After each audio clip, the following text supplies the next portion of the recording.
Greetings tankers, Adam Snellgrove here with some high caliber October news. Grab some tea and some pudding and let's begin. First, remember that if you still haven't claimed the most generous gift in all of the game's 15 years of history, don't miss it. You still have time until update 2.0.1 release. The What Plus subscription recently got even more economic benefits, plus 3 manageable XP bonuses. And you can try it out for free. Anyone can get 30 days of What Plus even if you've already used the trial period before. Tanks 2.0.1 brings long-awaited game events and a large-scale reworking of 4 maps: Erlenberg, Fjords, Highway and Overlord. On the last one, fighting has moved deep into the mainland. Looks like the Allies are pushing through. Remember that soon, right at the start of October, World of Tanks will have a temporary Battle Pass chapter with an Uber collaboration. Just the way you like it, steel, armor and guns. Double the guns. Meet the legendary Wolfenstein universe. Join the ranks of the Resistance to get unique rewards, including familiar characters. One-man army William Blazkowicz with a 0 perk and a voiceover by the original actor. Wilhelm Death's Head Strasser, also with a 0 perk and a voiceover by the original actor from the Wolfenstein games. It's no secret that Blazkowicz loves his guns. A two-fisted Hulk like him needs at least 2. German, heavy, dual-gunned. The premium E65 thrilling tank in a unique 3D style with visual effects. This tank will be your trump card in the battle against the baddies. We'll also have bundles with other characters. Anya Oliva, who saved Blazkowicz's life, leader of the Resistance, Caroline Becker, and Blazkowicz's arch-enemy, Frau Engel. Good company for Wilhelm Strasser. Join the Resistance. Uber rewards await. Next month in World of Tanks, our beloved girls return in their equally beloved Panzers. Yes, Ghouls and Panzer are back, this time with a brand new tank school that has never been in the game before. That means new vehicles and a new crew of brave tank girls. Which one, you ask? Beats me. See if you can guess the captain. Share your ideas in the comments. She will teach you that a battle must be fair. After all, this fundamental rule of sport is just as important in World of Tanks. So, we're looking forward to reinforcements from Ghouls and Panzer. Panzer 4! Onslaught Season of the Zur Dragon is in full swing with the Ashbringer as this year's main reward. And so is the AMD Onslaught Legends Series Season 4 that will run throughout all of October with a mid-season break. Watch the best teams on the European server battle it out on the big stage. Maybe you can take a tip or two for your own battles in the ongoing Onslaught season and claim all of your Twitch drops for the OLS token store. This time you can even get a Tier 8 premium tank there. And of course, don't forget to help boost the prizes by purchasing the OLS bundles with 100% of the proceedings going towards the prize pool. But the events don't stop there. The second half of October sees the start of Babylon Forbidden Zone, where we'll return to the Mirny 13 universe. Gather a platoon with your friends, collect Miriam, and prepare for the new boss fights. You'll also find rewards from other dimensions, including a unique Tier 8 premium vehicle. And that's not the only activity we have lined up for Halloween. In honor of the spooky celebration, as well as Dia de los Muertos, expect surprises right at the end of October. A chain of missions with wickedly cool rewards. And of course, Twitch drops awaits. Just like last year, World of Tanks will take its place of honor at TwitchCon. From October 17th through October 19th, turn up to talk to the Wargaming team and World of Tanks streamers. Quickie Baby, Skill4LTU, Mouse Acrobat and Mayland. If you can't go, no worries. Every day we'll be running streams with succulent mystery drops. October 28th is Czechoslovak Independence Day. From October 27th through November 3rd, log into the game and complete missions to receive themed rewards. And to get even more rewards, watch selected streamers on Twitch. You can get personal reserves, emblems, inscriptions, and a unique 2D style with delicious buchty. It's time to broaden your horizon with a brand new World of Tanks game. No, not 3.0 just yet. This time, it's a card game. Yes, we're rolling out onto a tabletop battlefield. Well thought out rules, hundreds of familiar vehicles, and endless room for your tactical genius. World of Tanks the card game is an ace pick for both card sharks and deck guppies. I'm off to finish the missions for the Windhund. See you next month.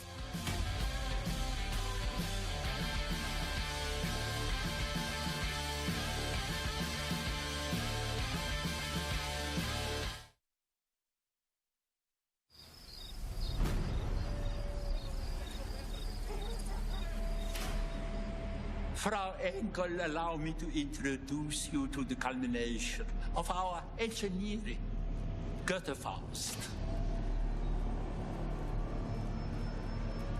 Two guns operated independently for optimal firing rhythm, high output, high endurance, or for unleashing a salvo. Absolute and final. Armored for frontline combat with mobility that defies its mass. Beautiful. I want to see it kill.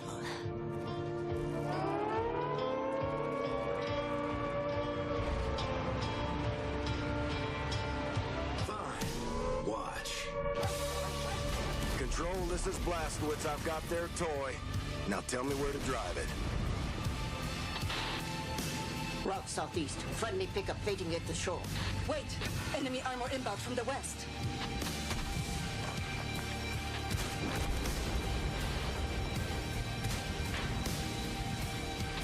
You build it, I break it. William, be careful. More tanks incoming.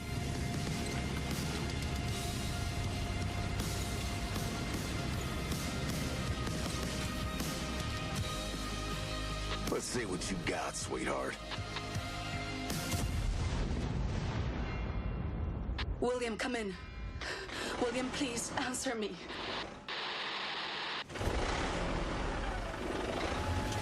They want a monster? Let's give them a nightmare. That was just one battle. If you want to keep that tank, you'll have to fight through the rest.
World of Tanks delivers immersive tank action. and sound plays a crucial role in making every battle feel real. What better way to recreate the sounds of World War II tanks than by capturing them at the legendary Tank Museum in Dorset, a place where history and technology meet. Join the World of Tanks audio team as they visit the museum to record the sounds of some truly unique tanks.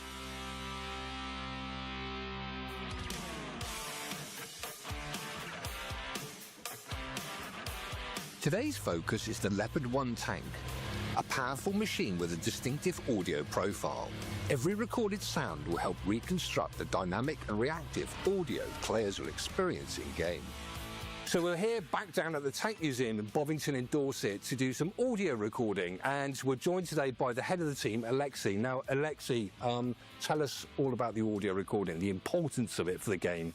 Yeah, audio is very important for the game because we have just ears and eyes. So eyes is what we see in the game and ears what we hear. So it's 50% of experience for the player.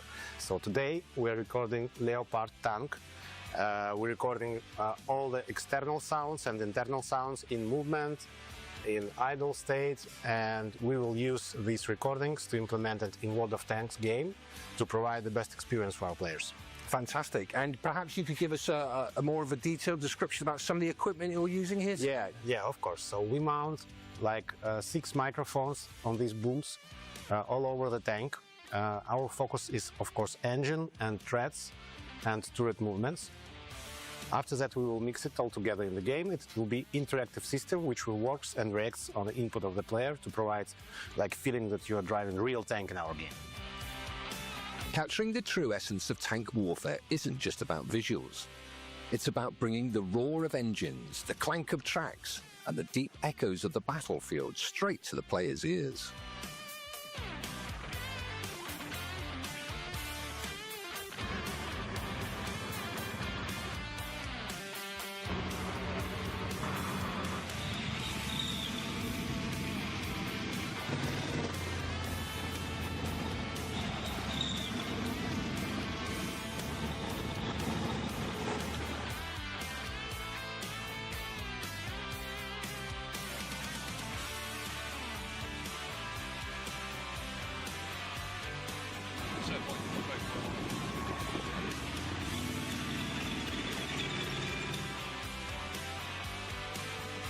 So today, one of our additional goals to get sounds from this really incredible place in Bovington Tank Museum is to get noises of this internal garage where the magic happens and people restore these heavy, big, legendary tanks and machines. So we put our microphones over here to get ambisonic recordings of this garage to recreate this iconic atmosphere in our game.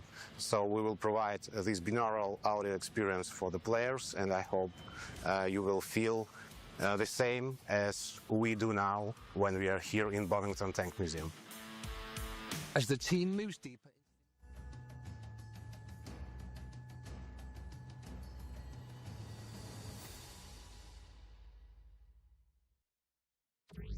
This is the world's most advanced processor.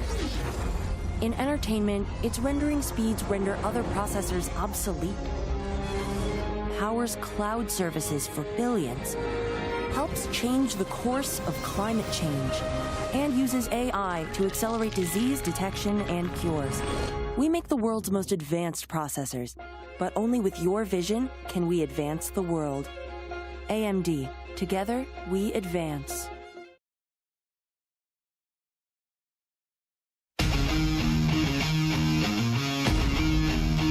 The Onslaught Legends series Season 4 is here. But Liberty finds Jockey, and Cat's Eye, the last one for his team, will not be able to pull the 1v3. Onslaught Legends series champions will be Cashback. They do complete the Cinderella story. Finds Akka and its Twilight and Liberty left wondering because it's not going to be the Ukrainian team of Cashback. It's going to be W from the pits of hell coming through the lower bracket. Akka blows up as well, and W completed 6-3 2 times in a row. OLS champion. I think North Mafia are on victory street here on Himmelsdorf. They completely rewrite the map and rewrite all of the scripts that everyone had. It's going to be them taking the finals in a 5-1 fashion. Tune in to the action, September 30th through November 9th.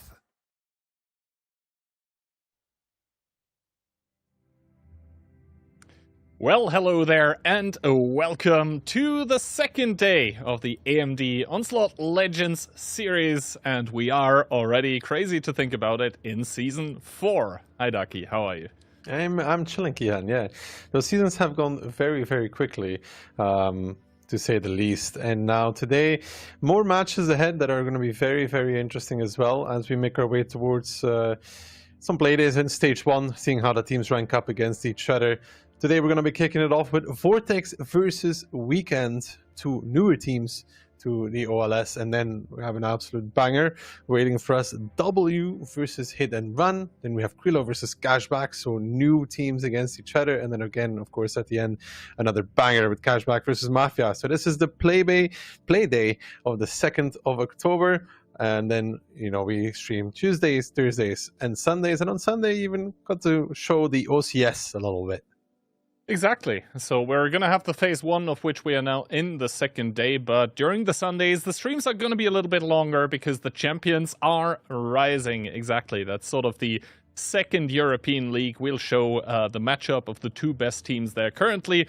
Prize pool, we have gone up a little bit. I hope that by the end of the stream today, we'll have crossed the 40,000 euro threshold. And how do we do it? Well, that's down to you, dear viewers, because every OLS bundle that you purchase, 100% of the proceedings are going directly into the prize pool, with, of course, the first 20k being put into the pot by Wargaming themselves directly. Then also, we have the collaboration with AMD that is ongoing, and for this season they have stepped it up. Not only the first place, but also the second place team for this season of OLS is going to take home an AMD Radeon RX 9070 XT for each of the players. Quite the nice GPU.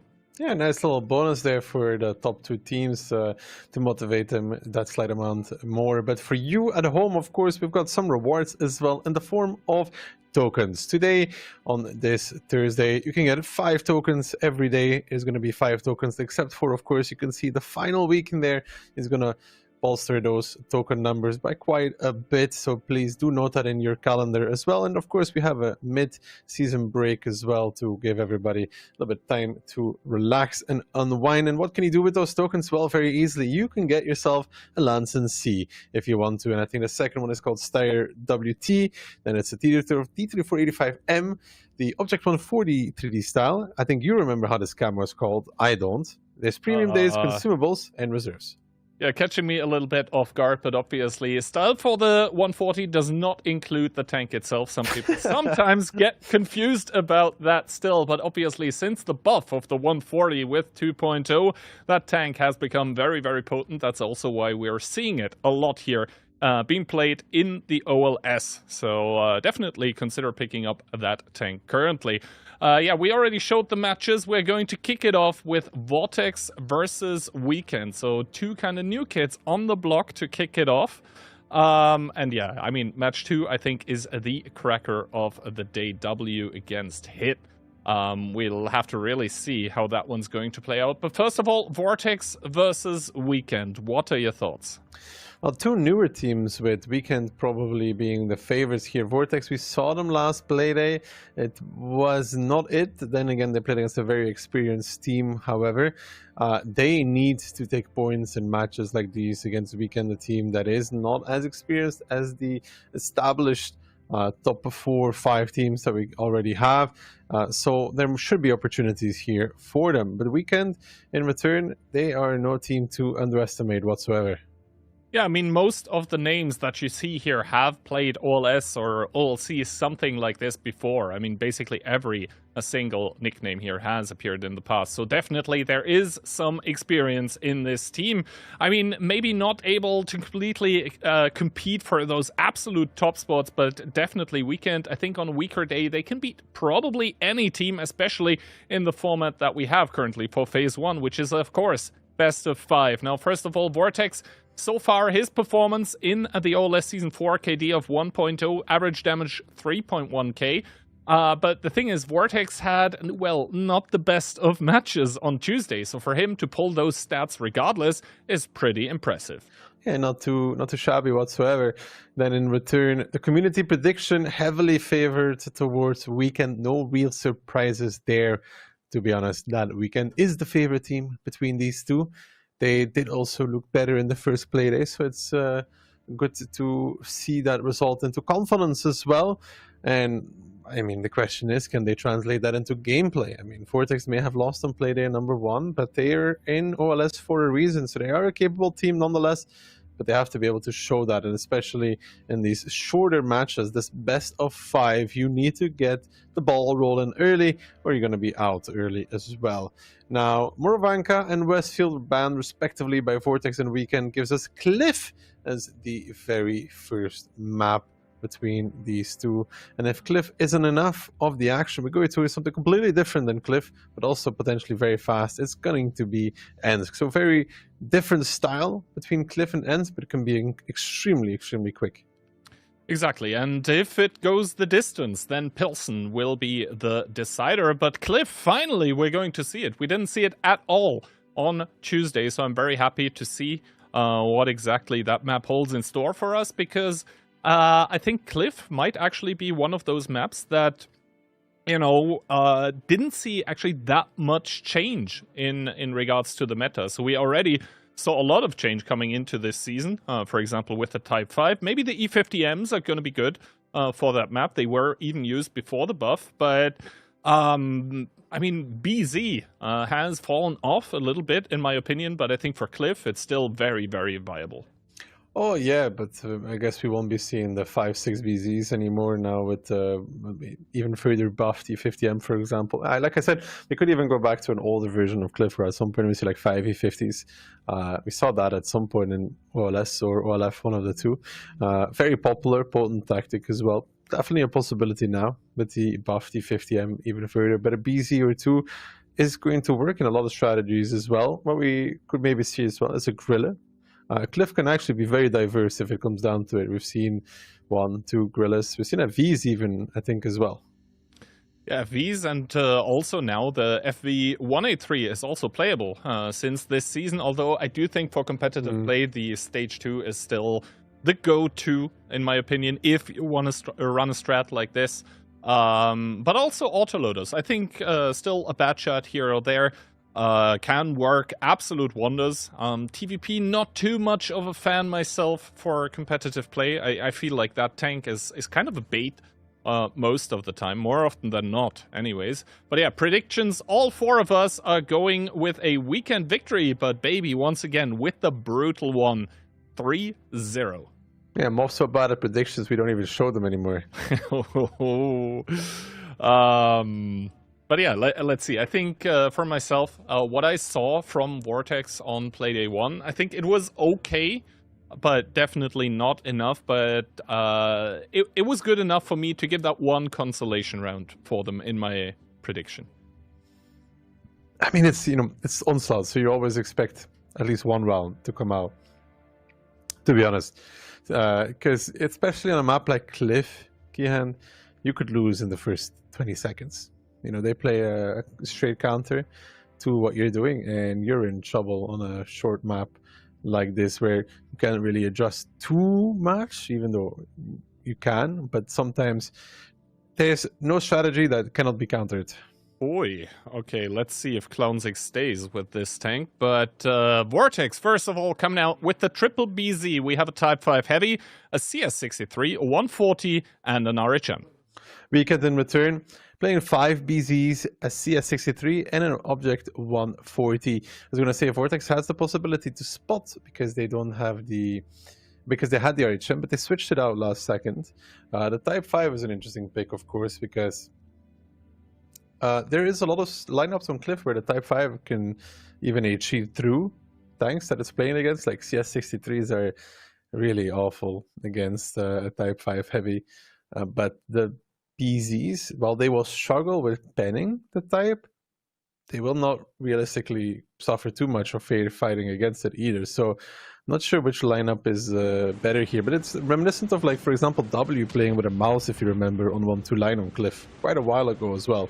Well, let's see. We missed the first few seconds, but now we're directly in the action, and Weekend have chosen to send all of their BZs to the middle together with Vortex doing that as well. So it's going to be a shootout in between those Chinese heavy tanks with the rocket boosters. Meanwhile, though, the CS-63 of Evilok is going to take the artillery strike at the donut as Clownzik and Language try to boost up here. Are they going to continue is the question. That seems to be the case. Clownzik taking one, Language one as well, but that was very, very low alpha taking a second one. But to be honest, that cross, it was very, very cheap for getting up that hill, but now Sunshine might be caught in a pickle. Yeah, Attractive peeking over and giving back that HP in a quick donation himself, minus 1.1. And sure, the Type 5 is on the 2 line, but there is the hill for Weekend. Yeah, they took damage of taking it, but they do control it at this point, and the hill is a very powerful instrument to have. You can't really involve the Type 5 either, so I'm gonna be honest, I fear Weekend right now, it's not the worst position to be in. No, they have control of Donut, they have control of the hill. That is normally everything that you need on Cliff, together with the HP advantage. That's also 600. That is quite nice. Tankistador seemingly wasn't able to have too much of an impact. I think Kano there getting blinded by Lucan, lucky to only have the track taken off of him. So I guess Lucan definitely knows that the tank is there, but so far unable to find it. While that one is not spotted. Now the 268 starting to rotate around. Lucan taking a shot by the 140. I think Vortex, they realize that they need to make a rotation, that they need to make a play. Is it going to be good enough, though, is the question. Type 5 heavy armor, certainly not good enough against the 140 heat. Yeah, the 140 having a good time actually, which is funny, but they do have enough tanks to push this lower side though.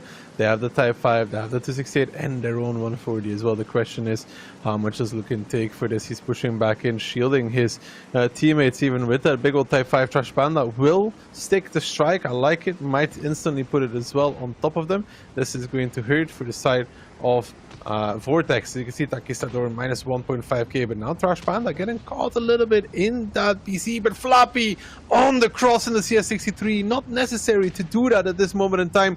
Takes about 2k from the BZs of the middle, and that is really the HP deficit here, because now about 3.5k in favor of Weekend, and sure, Adi is finding that BZ75. Evil with the CS63 mini strike deletes the 268 out of the game as Weekend transition into this middle pressure, going over the Rams. You see Ilias and Attractive pulling back, but there is a CS63 behind him, and Trash Panda is not selling his life very cheaply. Exactly, the fact that he's still alive is kind of crazy, and meanwhile Weekend, they have pushed the middle, Ilias and the other BZ Attractive down towards one shot, down towards the grave now, and this means gun advantage for the team of Weekend. 6 versus 4, only the BZ has fallen so far, and Kano probably a very nice game, being able to farm the Type 5 heavy for the entirety of it, now though going down, but in the meanwhile Miku with that BZ against 5 enemy tanks is not going to hold for long, and from here on out Weekend are just going to snowball it down. It's going to be 1-0. Yeah, first round in favor of Weekend. Trash Panda stayed on the strike, took a lot of damage with that, and then Vortex, I mean, they were going to kill Trash Panda, but it cost them a lot to do so. CS63 crossing from the Kabi position as well, taking a lot of damage, but even taking all of that into consideration, I think Weekend was always going to get over the middle and probably kill them, but Vortex could have made it slightly harder though. Yeah, exactly. I think the one of the problems, there were quite a few, was the CS63 taking 2000 on the cross, where... Not needed to cross, though. Yeah, I felt like he didn't really provide a lot of value where he went to, which was the donut, where in the long term, Vortex were going to win anyway. Then also the fact that the BZ survived for this long by Weekend, Trash Panda that is, and he even did 3.4k damage, so good job here. And, I mean, yeah, Kano doing a good job with the 140 there as well. So, all in all, good job by Weekend. Yeah, clean and control. They took a lot of map control in the beginning. And just having the hill with the information tower by itself is very powerful, to be honest. So, Vortex had to do something. But at the same time, you know, if you're Vortex and you're repushing this, you have to do it almost perfectly to make it happen. Yeah, and so we find ourselves at this 1-0 scoreline on, I believe, Vortex's map pick, where it felt like Weekend, from start to finish, didn't really have to show too much. Like, they get the donut, they get the hill, basically for free. Like, I consider the cross of like 1200 damage. I consider that super cheap for getting the hill.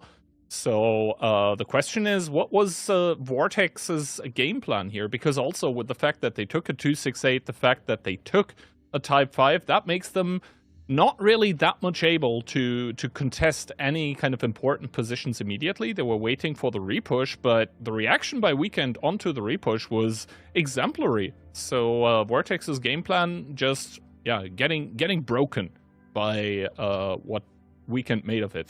Yeah, and you talked about that cross, especially taking like 1.5k damage on BZs is really not that important, to be honest.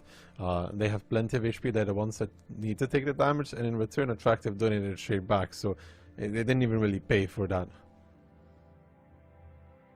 Yeah. I think maybe the 268 even fluffed a shot there on the cross as well, but he was positioned, or he hit it, but it's like you're not going to get the second one, no, it's right? It's like 1.5k damage. It's also why people pick Gorillas though for stuff like this, you know, because Gorilla is like -1k. And I mean, then we saw how badly a 268 does when it has to repush. Like he just melted. He died before the BZ that he was repushing. Died, so that was kind of not the best. Also, the 140 by Weekend in the one line played it, I think, kind of perfectly up until the end, where, well, he died, but at that point the game was won. So yeah, let's see. Vortex coming into round number 2. They're still looking for their first round in OLS Season 4. Double BZ, 1 T57, a CS63, a 140, a Gorilla this time, and the T100 LT, probably being picked because of the lower profile compared to the RHM. Weekend though in return, triple BZ, a CS, and a quad BZ, a CS, an E50M, and a 140. This is more what I expected Vortex to do in round number 1, try to utilize a light against Weekend, and this can really be potent though, because Weekend is playing blind right in the beginning. Well, Vortex will know. They decide whether they know what's coming lower or they know what's coming up, but they will know nonetheless. You can see 140, they're dodging the plane by going left, so one less tank of info, but I don't think it changes anything for Vortex. They will just assume that there's 2 tanks, 1-2, and that's about the difference, and they're not pushing that anyway. So Floppy will go to G2, the T100 will indeed go towards the hill because of that lower profile you talked about, much more effective at crossing over those gaps, and does it way more free as well. Takes only 1 shot from that, from the 140, so now they know 6 tanks. Exactly. They are unaware yet of the E50M in the 1-2 line, but then again, it's only a single tank. It cannot really push too much, and now Weekend are pushing, I said, in that BZ75 towards the donut, and once again, I mean, the T100 having the hill is nice, but at any point in time, maybe Weekend can reconsider and just send a BZ with the rocket boosters up the hill as well, and if it is a T100 against the BZ, then I think I know who I favor in that engagement if it's a close one. I mean, I said it's going for the strike. Floppy will not try to deny that because he's going to get shot from the middle. So he's opting to let that one go. But everybody here just ready for potential hill pressure. Clownzik is now boosting up though, gets spotted out immediately. 1 shot from the 57. Look at Pop's ability as well. Clownzik is going to be the first one if he gets struck. Luckily enough, there's enough room on the left so Language can go through, but Clownzik is really being left to his own devices here. Minus 1.5k left on him actually. A little bit more as Floppy finds one more. This was pretty costly, especially because they will not be able to find a T100 that quickly. Keyhand, and the strike from Addy might just about be coming into this. Here we go. Crash Panda will dodge it. Clownzik tries, will not. 700 HP. Yeah, 800. It does connect on towards Language and Clownzik, who is down very low, but of course Tankistador will not be able to compete against 3 heavy tanks that are now on the hill. But the thing is, they can't really push him because I think it was Clownzik that took a very big shot from the back lines from Elias in his Gorilla. And of course they know now. They're trying to blind it, but you know, the Gorilla not the biggest of profiles, so they can blind there for a while and maybe not hit anything. But let's say though that for Vortex this is amazing. They have light advantage. They have positions. The T100 on the hill cannot really die either. They have a Gorilla in the back, and they're up in HP. And Weekend has to make the move now, because they don't have a choice. Like, they need to do something, whether it's pressure the cap, whatnot. They cannot sit this way. Well, let's see. But yeah, definitely Weekend have to do something, because currently tanks are even, but Vortex have certainly dealt more damage.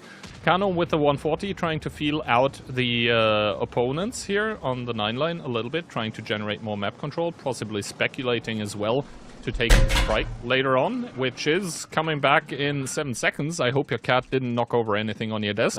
Normal. But normal. He's okay. he's what we call it, this circus. He thinks he's a monkey, you know, basically.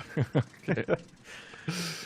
But yeah, Kano is going to take the strike now. That is going to bring the amount of strikes on the Weekend side to 2. So maybe a little bit of a silver lining here, as Flappy is going to get striked in the CS of his own. But yeah, Evil now gonna get peeked by Miku. Very, very nice. That was a good trade. Like still has one as well. So yeah, Evil trading 1 for 2, but against bigger Alpha, and now has a an injured gunner as well. Let's say that's a very mature peak. They really were very aware that the one guy capping, they could just like trade out 1.5k, burst, maybe take 2 shots, but you know, drop the CS low. And Vortex is trading really, really, really well here, and that is something, you know, you can see we can struggle with this. If they're not going for, like, a lot of these teams are now so focused on the brawl training over and over against teams that are just pushing and fighting, that sometimes, you know, you get so focused on dealing with the brawl that you may run into a lineup that's a bit more passive where you struggle against, and that's realistically what we're seeing right now. Weekend has the initial idea to fight, they don't get a fight, and now they're just trying to recover from that. Oh, I'm not sure I'm a big fan of what Trash Panda is doing right now, pushing towards the Gorilla, hoping to find that tank at some point here, but basically sacrificing the entirety of his tank, getting tracked as well, getting held out in the open. Even the T100 starting to farm, and he's just going to blow up Weekend with the Hail Mary play, but it gets intercepted. I don't know what they were trying there. Normally 1-2 is always the option, I think, in this kind of scenario, but they didn't end up going for it. Trash Panda pushing forward. The Gorilla didn't even have to shoot Kian, you know, that's the thing. He won't get spotted if he doesn't shoot. Sure, the radio tower gets taken, but there's no follow-up. They can't keep him spotted for long enough to even do a significant amount of damage. Flappy, you see, this is what we're talking about. This is the pressure we were expecting, or you would normally see on this map. A pressure down 1-2 line, trying to get the CS out. Yeah, Sunshine's taken a lot because he's alone. Normally there's some BZs with him, you know. Now Flappy will drop towards the one-shot, but there's already Miku, there's Like in support as well. Okay, the strike comes in, picks him up. Sunshine will, however, fall in return for this. Exactly. Miku will probably be able to pick up Sunshine. That is going to try to pour out as much damage as he can, but it's not going to be enough. Maybe popping the radio tower before he dies, but it's not going to change a whole lot. Still Vortex with the gun advantage, and now Weekend, they look a little bit confused. They look like they've been left out in the open, and that is because they know they cannot push against the looming threat of Ilias and that Gorilla, who still has level 3 ability active, about to come off cooldown. So that's going to be another 1000 damage or HP that you'll always have to pay for any kind of push. But at this point in time, Weekend just do not have the sustain anymore left in the team to compete with this kind of firepower. No, and you know, it's mature round from Vortex, really slowing it down, and you can see we can just really struggle with that. Again, I think a lot of these teams are not training against passive stuff that often, so it's always a bit harder. And Vortex utilized that very, very well. They're going to pick up their first round in the OLS normally speaking, if everything goes according to plan. I mean, they're throwing a little bit, not going to lie. I think they realized that as well. Like took a lot of damage there. Some really good shooting from Weekend coming in from top of the hill, from the CS63 as well. But looking, spots out Evil, gives him 2 as well for his trouble. And I think at this point we are seeing Vortex realize, like, well, maybe we will not kill them, but we will win the round nonetheless. Exactly. I mean, the thing is, Weekend right now, if they want to get even in guns, maybe the EBR could be a good pickup, just as Miko trades well against Iset. Just as I say that, though, Kano from the top with the 140 puts in 1, puts in 2 with the newly buffed Alpha 340 Alpha. Finally, Elias in that Grille was spotted, though. Big shot in towards him, and that is a lot of the HP, actually, that Vortex is leading with right now. But that Grille obviously very squishy, but there comes the strike. Another tank falling for the team of Weekend. Down to 4 here now, with no possibility really to take out that Grille out of the game, because once again, Weekend do not have a light tank. Yeah, but it's a bit worrying though, Kian, how close this has gotten, no? I mean, I find it worrying. The Grille also getting caught in the open simply because Inspire is a thing, and it gets a major coup boost for the Grille. All of a sudden is like, oh wait, my camo is really not that great, and the Inspire makes it even worse. As well as Vortex played, the mid-round to end round here is really tough for them, and I mean, they gotta be careful, Kian. Like, Isador is going to crash. No? Okay. He's fine. Like, this is worrying, you know, because they should never even get close to potentially losing. Elias here bouncing on towards Language in his BZ75. But yeah, Kano now starting to move on towards that T57, and he is very, very healthy. This means that the T57 is not going to be able to one-clip here. One shot by Lukin is there. He needs 2 perfect clips, but that was the first bounce coming out of Lukin. This means even after a reload, he won't be able to kill the 140 if it doesn't set him on fire. Unlikely in Onslaught. This means that Kano all of a sudden is going to come in with the no-U. He's going to farm the complete T57, the DPM amplified by the Inspire of the 140, and all of a sudden this game is wide open because the Grille cannot provide any help. Miku, though, falling in the BZ. Only 1 tank difference. Kano unable to finish Lukin. Let's see if he'll be able to with the next shot. And all of a sudden, guns are even. But the HP in favor of Weekend. This is a throw by Vortex. That's painful. Oh, that's really painful. That was a train wreck. That was a hard watch. What happened? How did they... Lukin not watching behind him. Grille in a bad position. The 100 taking some free damage, but mainly these BZs in the middle losing so much HP in that mid round that it actually ends up costing them completely. They're going to lose this round, and that is a demotivational round if I've ever seen it. You know, after this, you're like, guys, that's tough. I mean, Weekend did great converting this at the end, but you know, it takes one team to throw and the other one to convert upon it. But if you're Vortex, that's... Yeah, it kind of stings, right? Kind of sucks if you're playing on the Vortex team. And I mean, Lukin trying to do what he can, 6,000 damage, and well, actually the shooting pretty good. So, yeah, I think it was just down to the individual decision-making of players here throughout, like, in between the second and the third of the game, around about the, let's say, 7-8 minute mark, where Weekend just pulled ahead. It just seemed better, every single thing that they were doing. I think they were kind of shocked with how passive Vortex was playing, and in how messy of a situation they got themselves right at the start, where they were like down in guns, the position's not really that great, but at some point it all started falling apart for them. I think when they were getting over-eager, just giving Weekend away back into the game that they didn't need to give, like, at all. This means Vortex is going to lose their own map pick, 0-2. We are already on match point. It is going to be Weekend's pick of Ensk. Vortex still looking for the first round in the AMD OLS Season 4. Yeah, well, that should have been their first round. I think now they may actually just lose 3-0 after that, because as a player yourself, you're also like, wow, I can't believe we just lost that. I cannot believe that we did. And honestly, you know, I think there was some point where they really thought that the game was over.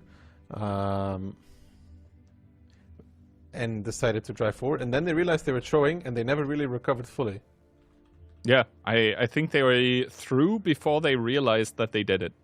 Because think back to what happened here, right? Weekend basically sacrificing an entire BZ-75 with, I think it was Trash Panda, driving out in the open, getting farmed by everyone. And despite handing a BZ out for free, they still won. Yeah, so this is highly concerning if you're holding it with a Vortex. But maybe, I don't know, maybe we can just, it doesn't even work. Like, we didn't even have their number on Cliff. It was just poorly played there at the end. Normally we can never really returns into that. After you kill Trash Panda for free, it's over. It should be. Well, let's see if Vortex are going to find more success on the streets and squares of Ensk. They are coming in with, well, interesting, an IS-4, a Batchat, a Błyskawica, and quadruple E4. So if there is a lot of HP on the Weekend lineup paired with a lot of armor, they definitely have the tools to deal with that. Weekend in return, double BZ, Type 140, triple E4 of their own. This Vortex lineup should be able to deal with these BCs and Type pretty effectively, though. I don't like BCs on Ensk myself, so... No, I'm not a big fan either. And to be honest, the E4 is probably one of the very few tanks that can trade well against the Type 5. But let's see. First of all, we're going to get some first spots. No initial damage so far, though. Also, the fence not being broken. Adi still taking a big one. And Miku, 1,100 to the face. Weekend starting off swinging. And that leads us to 3.5k HP deficit for the side of Vortex. We're now transitioning to 1-2. They will find the information tower, they will find the Type. But you see where Clownzik is going. We saw Ketsai there recently as well. And we saw just how annoying you can be from that position with the Type. You're pretty tall, you can spot over things, you can shoot through the window as well. Just in general, kind of an annoying tank to be playing against in that position.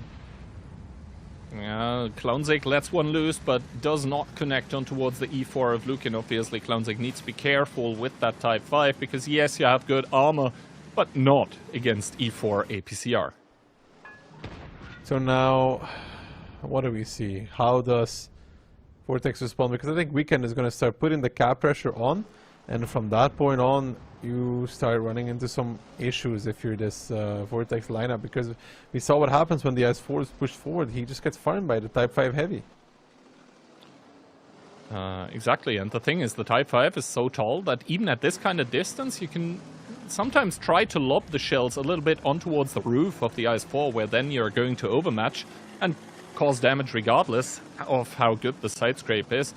Kano already trying to get the next information tower for his team. Will probably drive over after and collect the strike as well. So Weekend currently a little bit ahead in regards to picking up tools for themselves.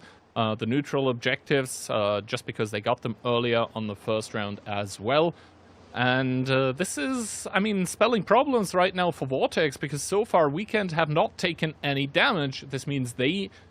Vortex, that is, need to make the move. Okay, information tower now collected here, and that's coming at a time where, you know, Vortex probably don't want for it to be connected, because they are starting to move out with those E4s in the city here that can probably deal well with the Type 5 of Clownzik, because realistically, it's a bit hard to reinforce that tank very easily in the city. Okay, info tower now getting used here.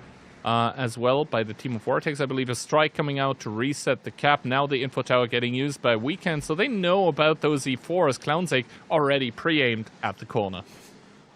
I mean, the slow game is not something that Vortex can deal with, though, Kian. Like, if they put double cap pressure, at some point they could put triple cap pressure if they want to. Then the strike will never reset enough targets for it to matter. It looks like Sunshine is going to start a triple cap pressure as well. And then, you know, you have that one strike, but that one strike is just not enough to really deal with this. Especially considering they had to use one already to reset. So this really makes it a problem. Flappy now coming in with the IS-4 is going to block the cap, so Christ is averted for now. How long is Clownzik going to take to respond here? Because we saw that reset angle with the Type 5 is there against an IS-4. You can really start hammering home on towards that IS-4, but currently not a lot of people covering that Type 5, so he needs to be a bit wary of the city push by Vortex. Lukin is moving forwards now. He will spot out Clownzik. They might even trade. Lukin actually missing the shot. Clownzik not in return missing that one. They're going for that Type 5. They're trying to do something against him, but that's double strike immediately. Ilias popping the ability, but it's still 1,000 plus damage, and the deficit just keeps building here. Even with the ability... Oh, Ilias is going to take one from the Type as well. No? Clownzik is actually going towards Flappy, so it's going to be Ilias trying to lock that down. You can see that Type 5, no struggles against this IS-4 whatsoever. Flappy needs a hero. He needs a hero, and he needs it quickly, because 700 Alpha from that Type 5, that's 4 more shots at best here.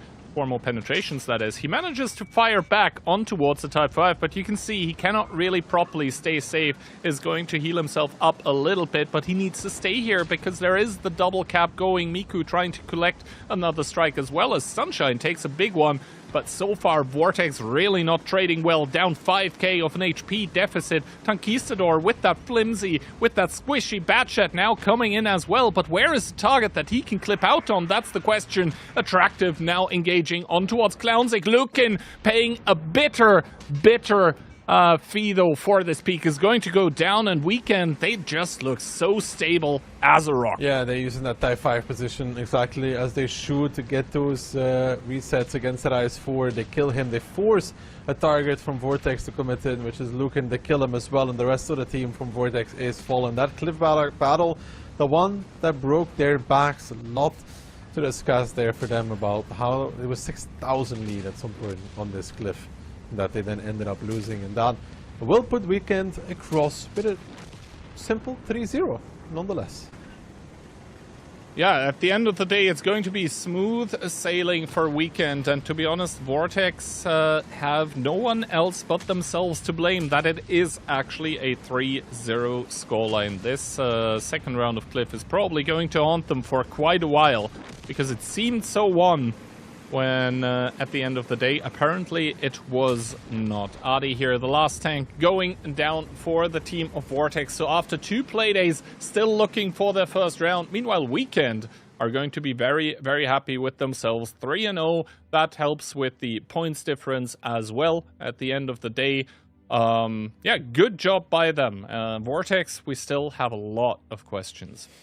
They're still looking for their first round win, and honestly, that Cliff one was it. It was 6,000 difference. It's a big deficit that Weekend overcame. They did a great job, and here in this battle, Clownzik top in the Type 5. Yeah, we see how much a team that's going city from south is really struggling against that position where the Type 5 is playing, huh? Hard to push out, easy to cover. May need to rethink the south approach, because it doesn't seem like full city really it.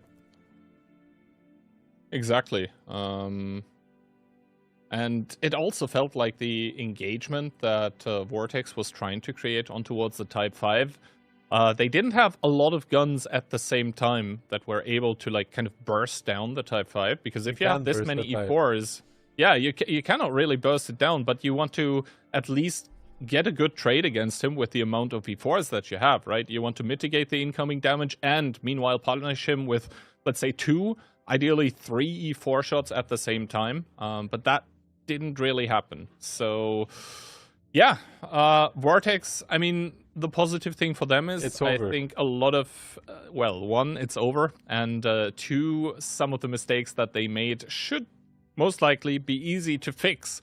But, yeah, not much more to say about this one. When we'll be back after the replays, we'll have an absolute banger of a match coming up, so see you then.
Frau Enkel, allow me to introduce you to the culmination of our engineering, Götterfaust.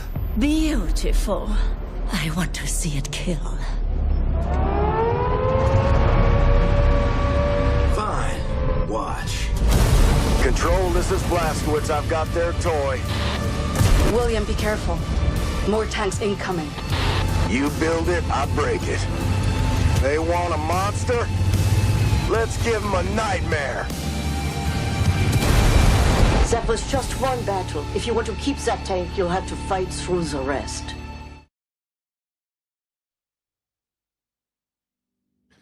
Well, hello there, and welcome back to the second match of the second day of the Season 4 of the AMD OLS.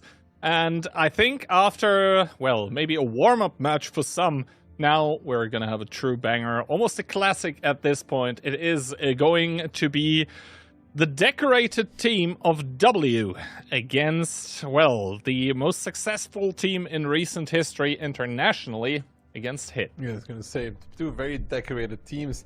It should be an absolute banger of a match as well to see how this plays out. This W team taking on HIT and run a potential match for the WCI as well at some point. Gihan, maybe even a grand finals kind of matchup. That would be a possibility. Definitely could be, because the two stars there on the W jersey, they are from the 2 wins that they have in the past 2 OLSs. Talking about back-to-back wins, though, HIT in their own right with the back-to-back WCI champions crown under their belt, now with more reinforcements as well. Barbarian, we already saw him play. Decha currently still benching a little bit, and if there is one thing to improve from Tuesday for HIT, it's maybe Monster's performance. The team captain not really having the best of days, but then again, if your team wins 3-0, what does that matter? Yeah, I don't think it matters that much. Itox with a squeezy picture, I think. That's an interesting one. Highlights so far for W. I mean, they also had a pretty straightforward win, you know, so there was not everybody did the kind of their thing, right? We will see these DPGs after a few playdays. We'll really see who's doing what for their team. It's kind of hard to tell, and this matchup will be a good one to see who performs as well. 75% for W, quite a lot. I mean, I don't think you can count out hit and run at any given point. No. Although it is still early in the tournament, and even though HIT had a 3-0 success, I think, on Tuesday, HIT, normally a team that early out in the season looks kind of spotty, and then they just improve. But, well, I think both teams not really tested on Tuesday, but today definitely. It is not really, we can't really predict who is going to win this one. I also think 75% for W is a bit much. That being said, the maps that are going to be played, Moravanka and Sand River taken out. We're going to start off on Ghost Town, which is a map that we saw a lot on the first playday. And then we're going to go in towards Himmelsdorf, of which we are going to see at least one round, but I don't think this one's going to be a whitewash. And if we need a decider, it's going to be another city map. It's going to be, yet again, Ensk. Enska's tiebreaker. This one has a high potential of going there, especially Ghost Town between these two should be very interesting. W has more light players than anybody could assume. I mean, filled with light players. Hit and Run have some capable light players as well, but anything is really possible on that map. A lot of variety that can be played in Himmelsdorf between these two. You keep saying we haven't seen everything on it yet. Potentially those two teams can be the ones to show us something new. Talking about showing something new, W under Frugo is a team that have again and again reshaped the meta by picking funky lineups, by picking interesting things. La Rata is what comes to mind, with basically 3 to even 4 lights and then some flimsy mediums, even making it work against the team that they're playing today. I think the first time that they revealed this strategy was a very memorable round on Moravanka. And Ghost Town lends itself to that kind of strategy as well, even though it's a little bit harder to execute since the strikes for the sniper medium tanks got nerfed a little bit when it comes to, you know, generating points for them. So we'll have to wait and see. But if there is one team that likes to revolutionize the meta, it certainly is W, so we have to keep our eyes peeled for that. Also, again on Morowanka, they tried some funky stuff with Triple Grilla, where they basically deleted an enemy medium right at the start, but ended up losing anyway. So, yeah, I can't wait to see what exactly we're going to get here. For sure, I remember that game very well. Predictions, though, across the board, a little bit different here. Kihan going with a 3-2 for W, Baby going with a 3-1 for W, and Phil and myself are going for a 2-3 victory for a hit and run. Are we going to screamcast the bias here for Baby, because he used to play for them in last season? Yeah, of course. I mean, he's just afraid that they're going to be like, huh? How dare you, you know? Take his jersey away or something. Exactly. But yeah, I think the fact that all of us are split across the board, it just means that we cannot really predict who's going to win. Really, either team could take it. I think it is also up to form who is going to be playing. Talking about that, W are not going to be able to use their secret weapon because Jekifa currently on vacation, probably spending some of that OLS prize money from last season. Yeah, just balling out in Hawaii or something, you know, on a private boat. I think he's anchored next to Max Verstappen, actually. So interesting to keep that into mind. But interesting as well is the lineup from W, actually. E100 IS7 double mouse, a 140, a 431, and an E4 mouse, kind of falling out of fashion. Yeah, and especially, if not for that 140, that could be a lineup from last season, to be honest. Hit and run, though, adapting a little bit more to the meta with the Type 5 emerging. Double IS7, 1T57, double Type 5, 140, and E4. I think W are actually maybe going to struggle a little bit against that double Type 5 because 3 of their tanks don't really have the penetration to go through the Type 5's armor. Also, Decha now finally playing a former pro player in the WGL, making his reappearance. Can he bring glory to his name? Let's find out together. He's playing a Type 5 though, not even the 140. Franek filling that role. But both these teams playing without a light tank, it's an interesting approach. Both of them kind of just feeling it out too, not too aggressive at all. DJ though taking a bit of punishment here very early on. Retaliation coming through on towards Frugo, who immediately loses his commander. Not sure if he has a rep kit, as he is not currently reviving him.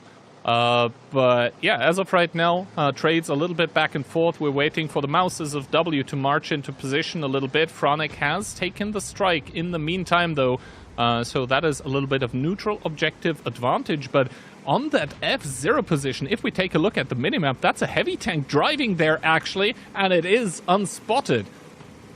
That is indeed unspotted, but at the same time, though, Tisek coming up on the head here. Frugo, does he have a medkit? Because I just checked, he does not. He is running fuel. So he's not going to get that back. That's slightly annoying. But now W is starting to push up with those mouses. Itox, IOS pushing up as well. But look how entrenched and how far back Hit and Run is Decha now jumping off that cliff because him and Tisek are in the open for that zero-line tank, which is playing there, which is Nepal. So they're going to have to pull back. W clawing themselves back into this match with the HP as well. But you can see the mouse now has a hard engagement ahead of him. It's a E4 and a 57. 2 tanks that really kind of like playing against this mouse. They're doing a good number on him as well. Itox dropped rather low towards 1000 HP. And the rest of W in quick succession. Because look at the zero line. That's a 140 facing off against an IS-7. If Monster can facehawk, he can make this work. But DJ in return in a lot of trouble himself. Franek will try to come and help him, which means Glove doesn't go for it. But then Tisek, Panzer and Decha in a sandwich of their own here between the guns from W. Yeah, let's see. First of all, Itox is going to find Barbarian, but all of a sudden he realizes that T-57 is going to be reloaded. Franek putting some damage in as well. Ios very, very low. Panzer might be able to pick him up with a single shot of his own. Itox the first one to fall. Klurf now finding himself in a pickle as well, and Hit and Run managed to just keep more guns in the game right now. DJ still alive. Monster not sure if he's winning his one-on-one here, but Frugo finds himself in between 3 enemy tanks. Is he going to be able to go through the armor of the Type 5 Heavy? trophy. The IS-7 does have more APCR pen. He finds the site, but it is a trade at the end of the day. Hit and run still with 5 tanks, while W have 3 remaining. And Nepal 1 on the 0 line, but Barbarian and Panzer Fury looking for the knockout blow with Deca flanking from behind. Panzer Fury picks up the mouse. Barbarian now going to move on to his former teammate Squeezy and put him in the grave as well, putting 3 into that E4 and putting him out of the game. And yeah, Hit and Run ends up having a pretty good lineup to deal with this aggression, though, if you look at it. I mean, they have double type of their own, they have that E4, they have a really good combat lineup, and W trying to push forward did a good job as well, because Hit and Run doesn't have too much HP left, but still, the lineup from Hit and Run, it was hard to go through. Yeah, this match, or this round, somehow feeling like a wrestling match in between both of those teams, with Hit and Run just, you know, having the better end of it. More meat, more steel, more HP in the fight. The power of the Type 5 able to carry through against those kind of flimsy, it's weird to say it, but kind of flimsy mouses. Those T-57s as well, the perfect tool for Hit and Run to deal with them, just, you know, able to clip out, some of them not even taking a shot of damage in return. So yeah, well played to Hit and Run. Yeah, I would rather be the Type 5 there as well, to be honest, than the mouse, simply because of the extra alpha. But they obviously picked the mouses for a reason. In this game, it doesn't end up working out for them. We'll see how much the types really did as well. But there are some good individual plays there. I mean, Monster keeping the 140 busy is already one thing, even though it resulted into not the greatest amount of damage. Panzer Fury had a great game. T-Sec, not that much. DJ neither in those low times. But Deca, you know, 3.3. And Barbarian as well at some point tackling that mouse together with Panzer Fury. Then later on he tackled the mouse once more. The strike came in. He basically killed Itox and Squeezy already at that point. Nepal doing a good job here as well, but you could see the mouses do struggle in this. I mean, Itox is on the bottom, iOS does 2.7, and lowest on Hit and Run was T-Sec with 2.1, so from those super heavies. Yeah, this means that, well, Ghost Town is not over yet, but Hit having a really good appearance on this first round here, and W's map pick, you could see they were trying to cook something up with those mouses that really have fallen out of fashion a little bit, and it ended up not working. Instead, I mean, sometimes you could call it maybe the meta slaves with the Type 5s winning here, but Ghost Town still a second round coming up, maybe a chance for W to kind of redeem what happened in this first round. It's just an interesting way that we ended up seeing 7 tanks against 7 tanks here with a similar philosophy to the battle on Ghost Town. Very similar kind of approach of the map, playing kind of counter-clockwise positions against each other as well. So, promises some good stuff. Yeah, also, I think at the end, it had maybe like 3,000-4,000 HP left, so it wasn't much that was separating both teams here, but yeah, at the end of the day, Hit with the better end in round number 1. And, I mean, yeah, those E4s, they do well against Type 5s, but they also do well against mouses, for example. They're kind of a, you know, Swiss Army knife against super heavy tanks. They can just trade well against just about any of those. And a type that gets pushed does more than a mouse that gets pushed normally, because 700 alpha. Yep. And you could also really see the struggle that Frugo had against the enemy Type 5. I think that was T-Sec. That he actually had to try and flank him and ignore the other tanks around him to pick him up and kill him because, well, frontally, I mean, yeah, IS-7 has buffed APCR nowadays, but it's still not enough. Yeah, it struggles a little bit with it, right? Just simply because it really has to hit those specific spots. So, I mean, but the i7 struggles with kind of with a mouse as well, nonetheless. I mean, there's not much the i7 doesn't struggle with. Although, kind of, how much pen does it have now? 313 or something? Yeah, something like that. It's kind of okay-ish against mouse turret front, but against Type 5, yeah. All right, W, though, are going to switch it up, seeing that their first attempt didn't work, so they are going to completely change what they are doing. A 277 triple E50M, a 140 for that additional boost for everyone, an E4 and an EBR. So it's going to be light tank against no light tank. A hit and run.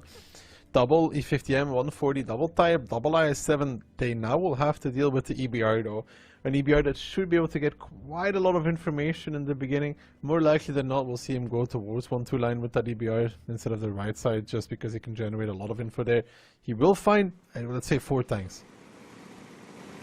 Let's see the pathing that iOS is going to go for. Franek with the 140, maybe even able to spot the EBR out, and that's exactly what's going to happen. He doesn't take any damage for it as of yet, goes unspotted for the time being. Finally, Franek peeking again, but he needs to be careful. He doesn't know how much firepower is behind that EBR. Takes one on the way out, but to be honest, I think that is a lot of information here for the side of W, and now the E50Ms are going to start opening up on towards the type pipes that are starting to march into the cap. That is a lot of punishment coming out for now. Of course, Hit and Run will later have to deal W will later have to deal with that cap pressure first of all, but that is a good amount of punishment. Barbarian even getting caught a little bit in the IS-7. I think he's trying to spot out the mediums, but gets set on fire. A very unlikely thing to happen in Onslaught, but regardless, it works as iOS goes down to 88 HP. Only one more shot required, and now the brawl is in full effect everywhere. Yeah, Barbarian versus Fugo is going to be a win for Fugo, who's Amarak though. Deca now trying to back off with an E50M as W is re-pushing Panzer Fury, holding behind the rock, but Barbarian the first one down. But the HP though,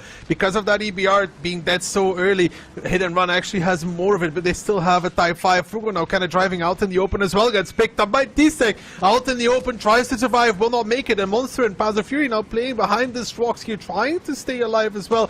There is a lot of good damage coming out. The strike will hit Panzer Fury as well, drop into a one-shot, but Monster will delete Klurv in return, and W looking to win 1-2 line, but Deca did back off very, very smartly to a safer position, is now getting help from Franek as well. That full HP 140 coming in with the Inspire as well, and DJ and T-Sec in those Type 5s in the meantime, finding success as well in the city, and it's worrying that W, even with this initial bleed, which was very, very, very well done, take everything back to the face. And now Mentos and Nepal trying to win 1-2 line. T-Sec will lose against Itox, who's coming around with that E4, but he fluffs it, he misses it. DJ in return missing as well, but that's surely going to be Itox out, and now Franek picking up Nepal. Yes, Monster, the team captain, will go down, but it's just Mentos and Squeezy left standing, and as quickly as we began Ghost Town, as quickly we will end it with a Hit and Run 2-0 scoreline.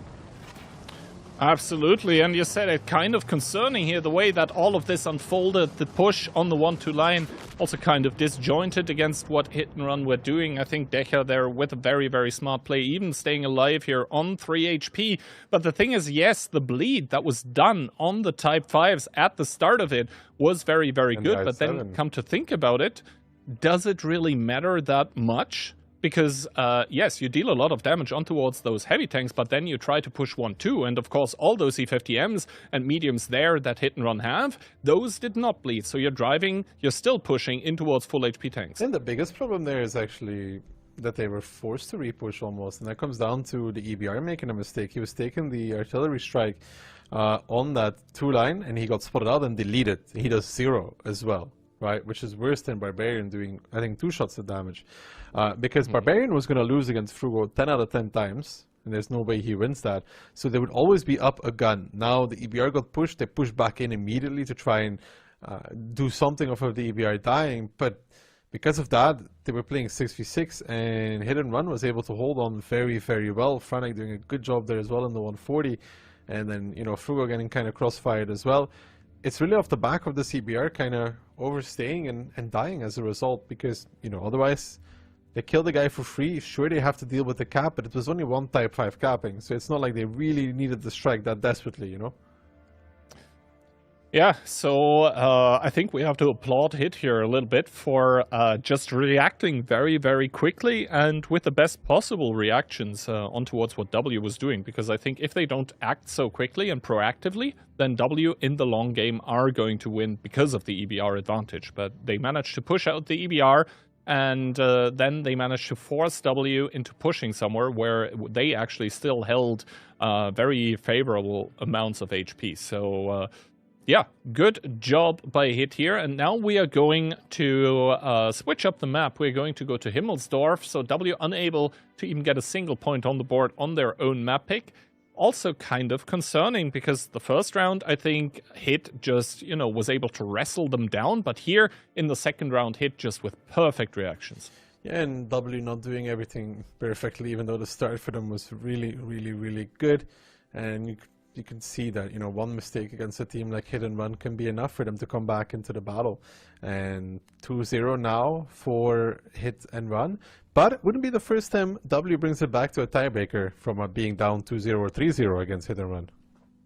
Yeah, W is one of those teams that, weirdly enough, they really do start playing better when they're up against the wall. Not every time, but a lot of the times. That is when W are at their best. I think in Season 2 or something, or Season 1, not sure anymore, W in Phase 2, I think 2 or 3 times in a row went down 0-3 against an opposing team and still managed to win in tiebreaker 4-3. Of course, Phase 2 is where the matches are best of 7. This, though, is best of 5, and that means that W already are playing against that match point. But they're very experienced with it, you know? If anything, they know exactly how it feels to play against a match point from Hit and Run. And, of course, you know, you don't want to start coping just yet, but for them it's also like, even if they were to lose this, it was a very good practice, nonetheless. You can't say that every match, though, but, you know, you have 1 or 2 of those excuses that you can use. But it's not over just yet. You know, Himmels is still up and coming. And it just proves that any team can beat any team as well at the end of the day. Ooh. Yeah, that's interesting from both sides. That's WE4 140 CS, W50M, and the type for the side of W. Hit and Run a different approach, Keyhand, with that E100, Type 5, Triple T57, a BZ, and a CS63. Yeah, let's see. I think Hit and Run once again banking on this absolute astonishing power that the T57 brings to the table. Especially when you pop the ability, you unload so quickly, and then even then you're a threat because you reload the clip entirely so quickly as well.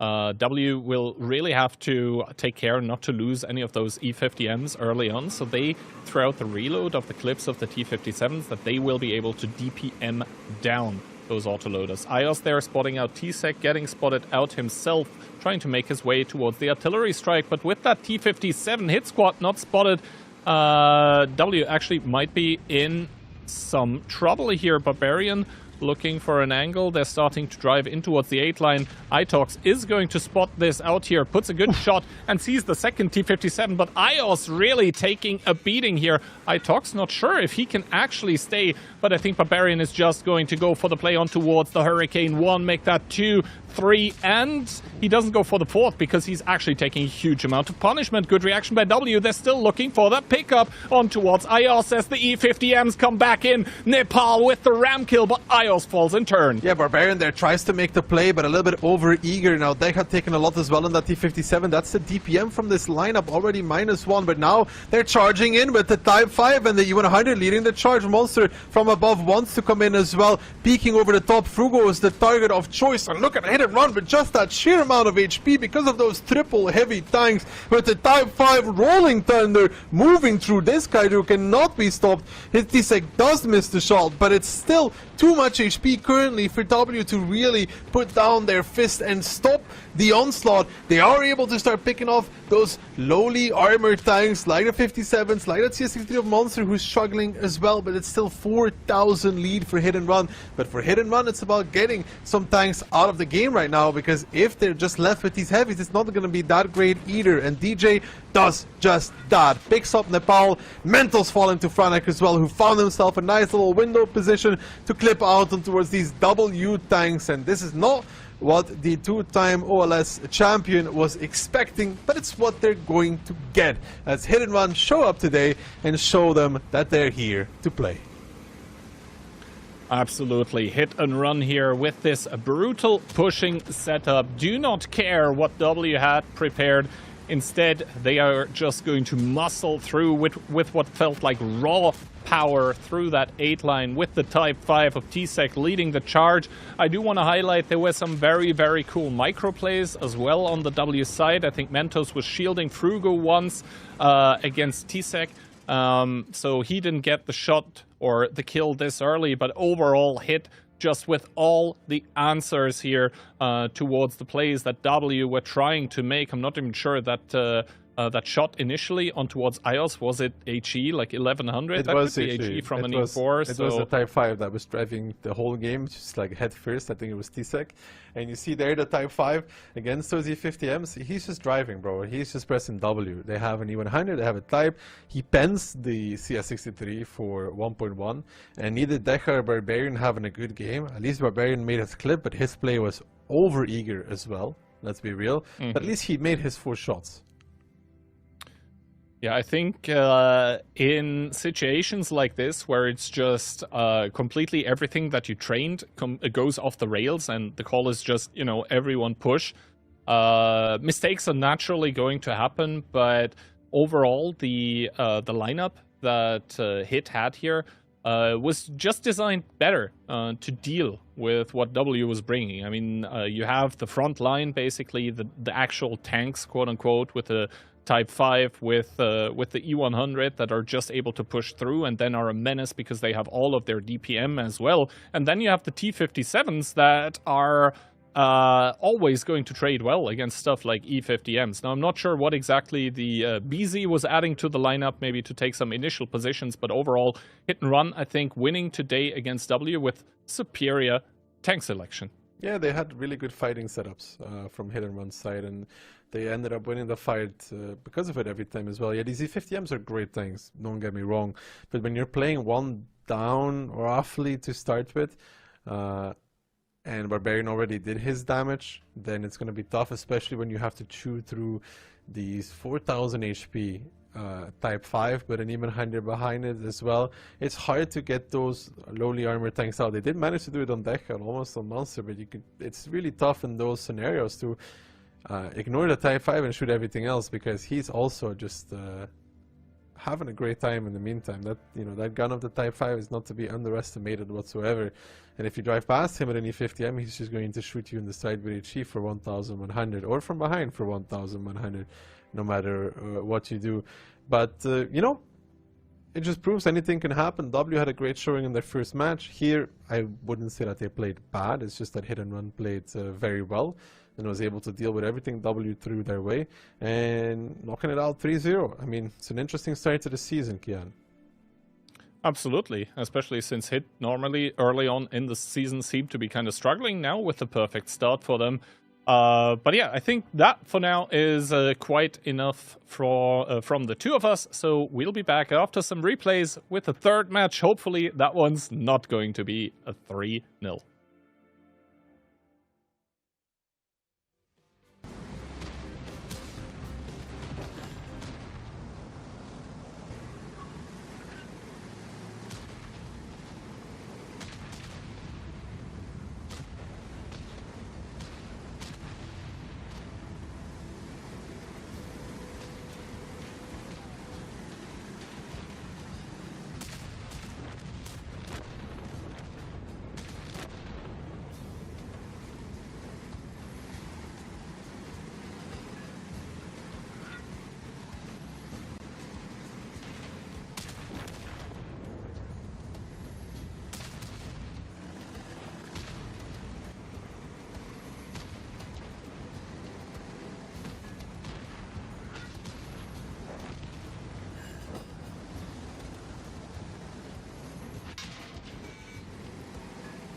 This is the world's most advanced processor.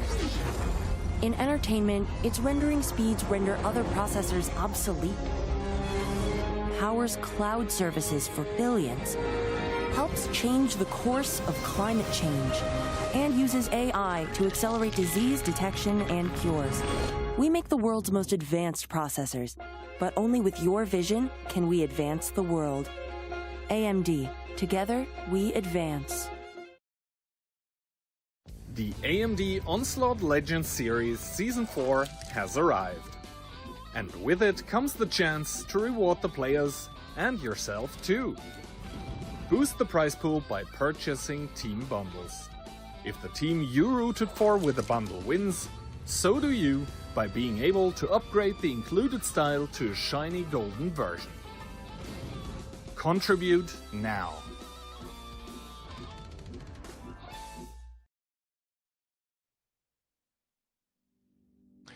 Well, hello there, and welcome back as quickly as possible, actually, to the third match of the day. Kirillo against Cashback, and that is because the two previous matches, well, they were kinda blowout stocky. 3-0. At least one of them, we didn't see it coming. No, the last one was really a surprise altogether, to be honest, to me and everybody. But, you know, at the same time, it could be a very different match, Guy. Exactly. Now, first of all, let me remind you all about the bundles that you can still pick up in the premium store, where you have the choice between the OLS supporter base bundle that only includes the style Iron Resolve. Then you have the advanced one that has some nice decals and inscription as well. But I think the one you actually want to buy is one of the Oracle bundles that are basically designed to make you cheer for a team. Whereas if the team you chose and you purchased for wins, then after the season you're going to get the upgrade to both the badge and the style. Of course, if you want to increase your chances, you can buy more than one, and I think you'll be able to at least throughout all of Phase 1 until, I think, start of Phase 2. But yeah, now let's talk about the upcoming match. Kirillo against Cashback. Now, if you had asked me during one of the previous two seasons, then what I think about it, then I would have said Kirillo who, I'm going Cashback 3-0. But since then, things have happened. For sure, things have happened. And, you know, this Cashback team, they have to prove themselves again, I guess. Because losing Barbarian, he was a pretty big part of the team. He was leading as well. Now, without him, they have, you know, the reputation, they have the players, but can they also make it happen? Yeah, one of the players so far that have or has made it happen for Cashback is definitely Mindbreaker. 1.3k AD, average damage almost 3.3k, pen rate 85%, room for improvement, but then again, those are stats that are only taken from like OLS, OLC, etc. So it's only against the best players out there. T124, BZ75, so more a player for kind of those slower tanks here. Community prediction, I mean, seems like some in the community are still going Kirillo who, because Cashback 91%, that is absolutely brutal. Yeah, that's a lot. I don't think Kirillo is that bad at all, you know, like I understand that they're a team that has to prove themselves, but it's such a harsh percentage for a best of 5 where anything can still happen, and we've seen it in the past as well that anything will happen. So Bilson and Himmels being removed gives us Morovanka as first one. Always an interesting map because, again, lots of different possibilities. Yeah, lots of different possibilities on Secret Line as well, because that one is actually the new map in the pool.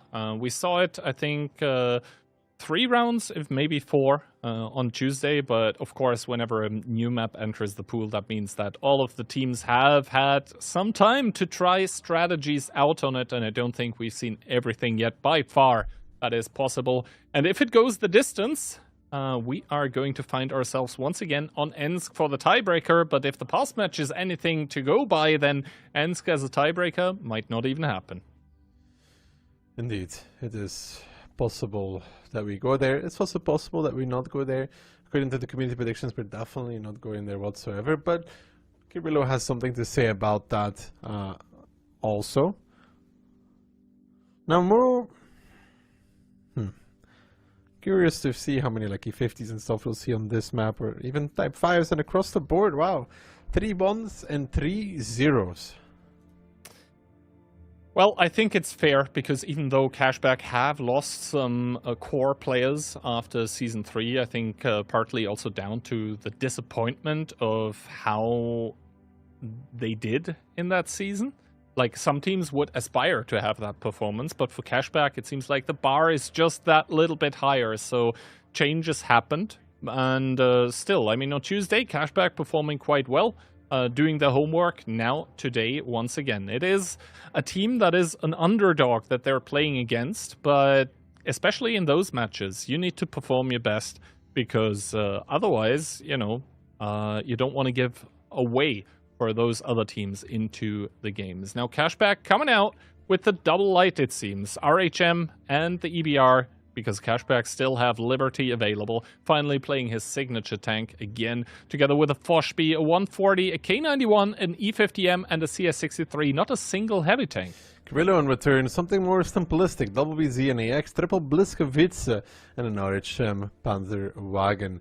So for Krillo, the name of the game is to find and force that fight. And if they can, this Cashback lineup will struggle. Cashback wants to play the distance, mainly. Wants to play control, wants to play steady and slow. Will this be a possibility? That's a different question. Liberty not using the plane in the beginning, opting to keep it for a possible radio tower.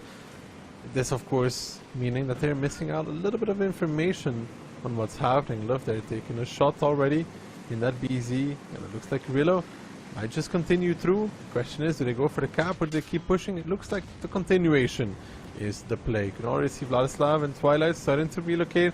Brainbreaker on the run away. Can Carrillo find the fight? Can they find the fight? That is indeed the question here. The Foshby of Vladislav is immediately there to back up a little here, but against triple Briska plus a BZ75, yeah, that might not be enough. That's why they're turning tail and running around. Brainbreaker still unspotted. Finally, he gets seen in that K91. And now the Bliskas, they find themselves on top of the hill. Good strike here, connecting onto a 3 of those TDs. Brainbreaker now trying to DPM down Liv in that BZ75. That is absolutely beelining it towards him. Brainbreaker, obviously, best DPM in the game, but not if you bounce your shots. He's inspired as well, so that helps. And now Cashback has done a good job of doing a lot of damage, and Loop boosting through the open, going towards Brainbreaker. You can see he's just chipping away at the K91, but here comes Van, there comes the second. That one misses the target though, altogether. Love now running out of boosters. The reason why the tier 11 is so fun at Kihan, because you can interrupt the boosters whenever you want to. You don't have to sit there and be like, boosters run out. But what runs out is Brainbreaker's life. In return, Vladislav also getting deleted. That Bliskowitz is making a secondary overpush against that singular Fosh B. Milo really suffering for that one though. Down towards the one-shot. B's continuing on as well, getting tracked, getting held. That's Crossfire coming in, and he's down towards the one-shot. He's out. Milo soon to follow as well. Not sure about this secondary push and how potent it was, because Milo is gone as well. And as the dust settles, we find ourselves at even tanks, but not even HP.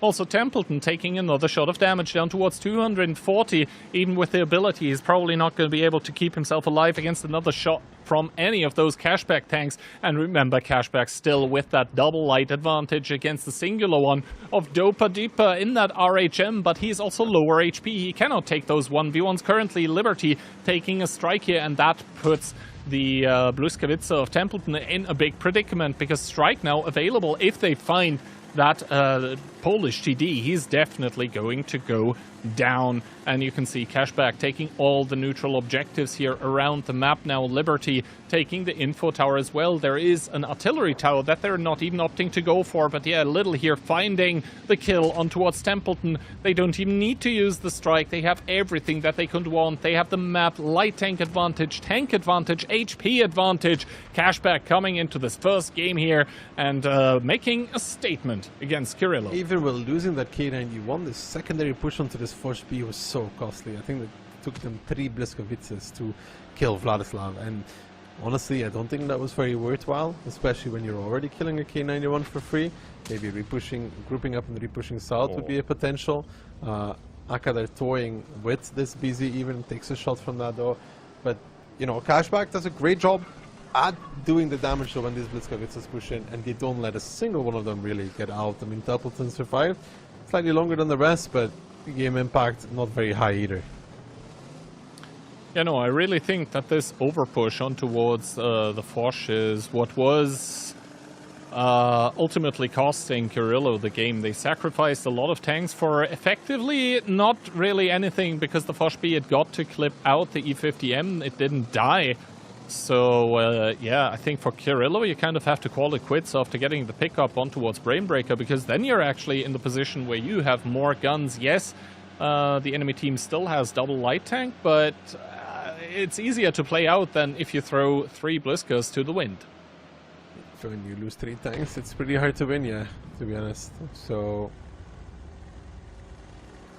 but, you know, Kirillo trying it, Cashback holding it, making this work. I was really curious to see how it would have played out if they didn't go for a push against the Force B, because it would still be a very tough position for Kirillo. Like, sure, they would have killed the K91, but losing a lot of map control, losing all the objectives, not guaranteed they would win that whatsoever. Now Cashback is very mature in closing this game out, not really making too many risks, not really letting them come back into it whatsoever, just chipping them away, holding all the angles and the crossfire that comes with it. And for Kirillo, it's time to think about what happens in the second round of Moravanka. I mean, Little here trading it out against double BZ. That is not the best trades, but Mindbreaker to salvage the situation from the back with the CS63. Now even Arca is coming in with that EBR 105 to have himself a little bit of that damage here. Mindbreaker picking up the second BZ, and only 2 people remain on the lineup of Kirillo. Make that 1 as Flash in the Centurion Action X is left to wonder how it went wrong so quickly.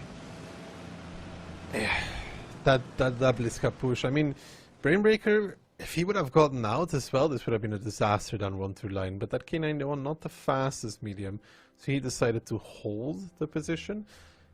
I just wonder, like, if Kirillo does, if Brainbreaker just hides in the corner or something, or, you know, actually is slightly earlier running, they would have some real problems pushing down this 1-2 line the way they did. Yeah. I think the biggest problem here for the K91 was that he actually still got spotted. So if he runs like 2-3 seconds earlier, then he doesn't get spotted, and then, you know, Kirillo is playing completely blind. But like this, it turns into kind of a fiasco, especially for those Bliskers. You can see Templeton, Milo, only 1 shot of damage each, and for Beast, I mean, 2 shots of damage, yeah, but that is not enough to pay for yourself. The only tank that really pulled his weight was Love, and then maybe Flash in the Centurion. So I think, once again, this is just the story of a game where, you know, one team tries to do something and there is a lot of potential, but the other team just reacts so well that it ends up completely going awry. Yeah, and these 140s are having very good average CPGs as well. If you look at them always on the top of those boards, it's just weird to see them instead of those AXs, but it makes sense at the same time. Low profile. Pretty good tank overall now, especially for this OLS. Yeah, and this means that we find ourselves in the second round of Moravanka here in this matchup now, where, you know, Cashback, they just want to repeat this performance that they just had here. They just want to win this match clean. They want to win it easy. So far, so good for them, but I think if Kirillo's decision-making is a little bit better, then Cashback could be in trouble last game. So I don't think I would want to count them out quite yet. No, I mean, it was only the first round. Let's see how the rest of this ends up playing out altogether. I need Kirillo to win around here, Kian. Yeah, me too. I think I also went for the 3-1. Phil was the one going with a 3-0. So let's see how this one plays out. Wait, Baby actually also going with a 3-0. Did that change? No. No, okay. Then it's just my brain acting up. Anyway. It would be crazy to have 3 3-0s in a row, actually. I don't know if we've ever had it. I'm unsure as well. Like, maybe we had 3 3-0s. but probably not in a row. Maybe like match 1, 2, and then 4, something like that. But we are not there yet, of course. Cirillo have at least 2 more chances to put a round on the board. If not more, because if they win 1 now, then all of a sudden we're down to a best of 3, and once again, anything can happen. But yeah, Cashback so far looking like a very stable team, actually. They had a lot of changes in their roster, but I think they incorporated the new players well. So far, it seems to be going well for them, but we still need to see them get a true test, though, still. Mafia was like a test, but they won that very convincingly. Maybe the Cashback was that good, maybe Mafia was still warming up. We'll see about that later on. Cashback, double BZ, an AX, triple A50M, and a K91, switching it up. And for Cirillo, we have the triple BZ, quadruple BZ75. Make that triple once again, as Flash is going to play the Centurion. We have 1 Hurricane or CS63, however you want to see it. The Polish TD coming out once, and then we have an RHM. So it's going to be light tank advantage for Cirillo, but we'll have to see what exactly they make of it. Does Dopa immediately use his plane? Looks like no. Yeah, they're always holding for radio towers, so they don't have that much information in the beginning. Cirillo is going to face the music. The CS63 in the middle is in trouble, though, for Beast. Oh yeah, that is a double E50M that is coming his way. That is a lot of DPM, as Milo, Loop, and Love are going to commit into the cap. Probably don't want to commit further, and Aka should have the DPM advantage against the Hurricane of Beast here. With the funny button active, and obviously the heat is not going to have any problems whatsoever with the Hurricane turret. And now Vladislav joining in as well. X marks the spot. He is going to amplify his DPM as well. They're going to chase around the church to find the Hurricane. Meanwhile, though, Cirillo pressing that same button. They find Brainbreaker, but ramming an E50M probably not the best idea, as now Twilight coming in from the back as well, adding insult to injury, ramming someone to death. Once again, great reactions from Cashback. Yeah, they have that great opening with the double E50M going middle, finding the CS63. Cirillo then forced to push through, but they're pushing against a team that has no light tanks, that has a K91 sitting on the 3 line, and that has DPM mediums like the E50M to deal with this BZ push. I mean, if you look at Cirillo's lineup, there is no DPM there whatsoever, so this desperation push was cleaned up rather easily by Cashback. Of course, they don't have the greatest amount of HP remaining, but that's also just because they got pushed so hard. All in all, for Cashback, great opening, great round. They didn't seem to struggle that much. No, Cashback not really breaking a sweat here in this round number 2 on Murovanka, as Vladislav is going to chase down Dopa. The strike does not connect, but it's not going to matter here. Some HE is even flying in from the back lines. 31 HP left. And the dream here, but the fugitive on the run does get caught as Little shuts it down, and Cashback, just like that, make it 2-0 match point. You know that for the rest of the season, every single play day is going to have 4 or 5 tiebreakers from now on. It's guaranteed. Wonderful, wonderful. I mean, don't we all love more rounds of World of Tanks? Yeah, I'm just saying, you know, this Super Thursday, as in Kihan really will get to be in bed on time at this pace. Yeah, 2-0 for Cashback. This one easier than the first, to be honest. Yeah, I think once again their reactions were extremely on point. Also opening wise, they basically get the CS63 in the middle of the map for free. The tanks by Cirillo that push out on towards the contain on the cap that Cashback was holding, they never really stand a chance. They don't have the DPM, and I mean, the Centurion plane behind the E50M is smart as well, because the E50M can tank a little bit better. They tried to ram him, not the best idea either. So yeah, it's just going from bad to worse here for Cirillo, because really, Cashback didn't do a lot of special things. They just had a good opening, not a great one, a good one, against what Cirillo was doing, and from there on out, I think, yeah, it was just bog standard, but well-executed gameplay, and sometimes that's all you need. Cashback now looking for the quick knockout punch, though, on Siegfried line. I mean, it's possible, Kian. It's possible for your sake and my sake. Let's hope it's not the case, because, you know, we don't want to start off the season this way. Actually, did you predict hit and run to win in the last match? No, right? I think I went for W. Ah, wow.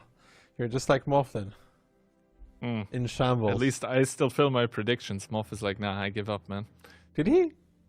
I'm not sure if he was in time today to fill his prediction. I think that's why we had to resort to Baby's prediction. Wow. That's an easy way to put yourself out of contention, I guess.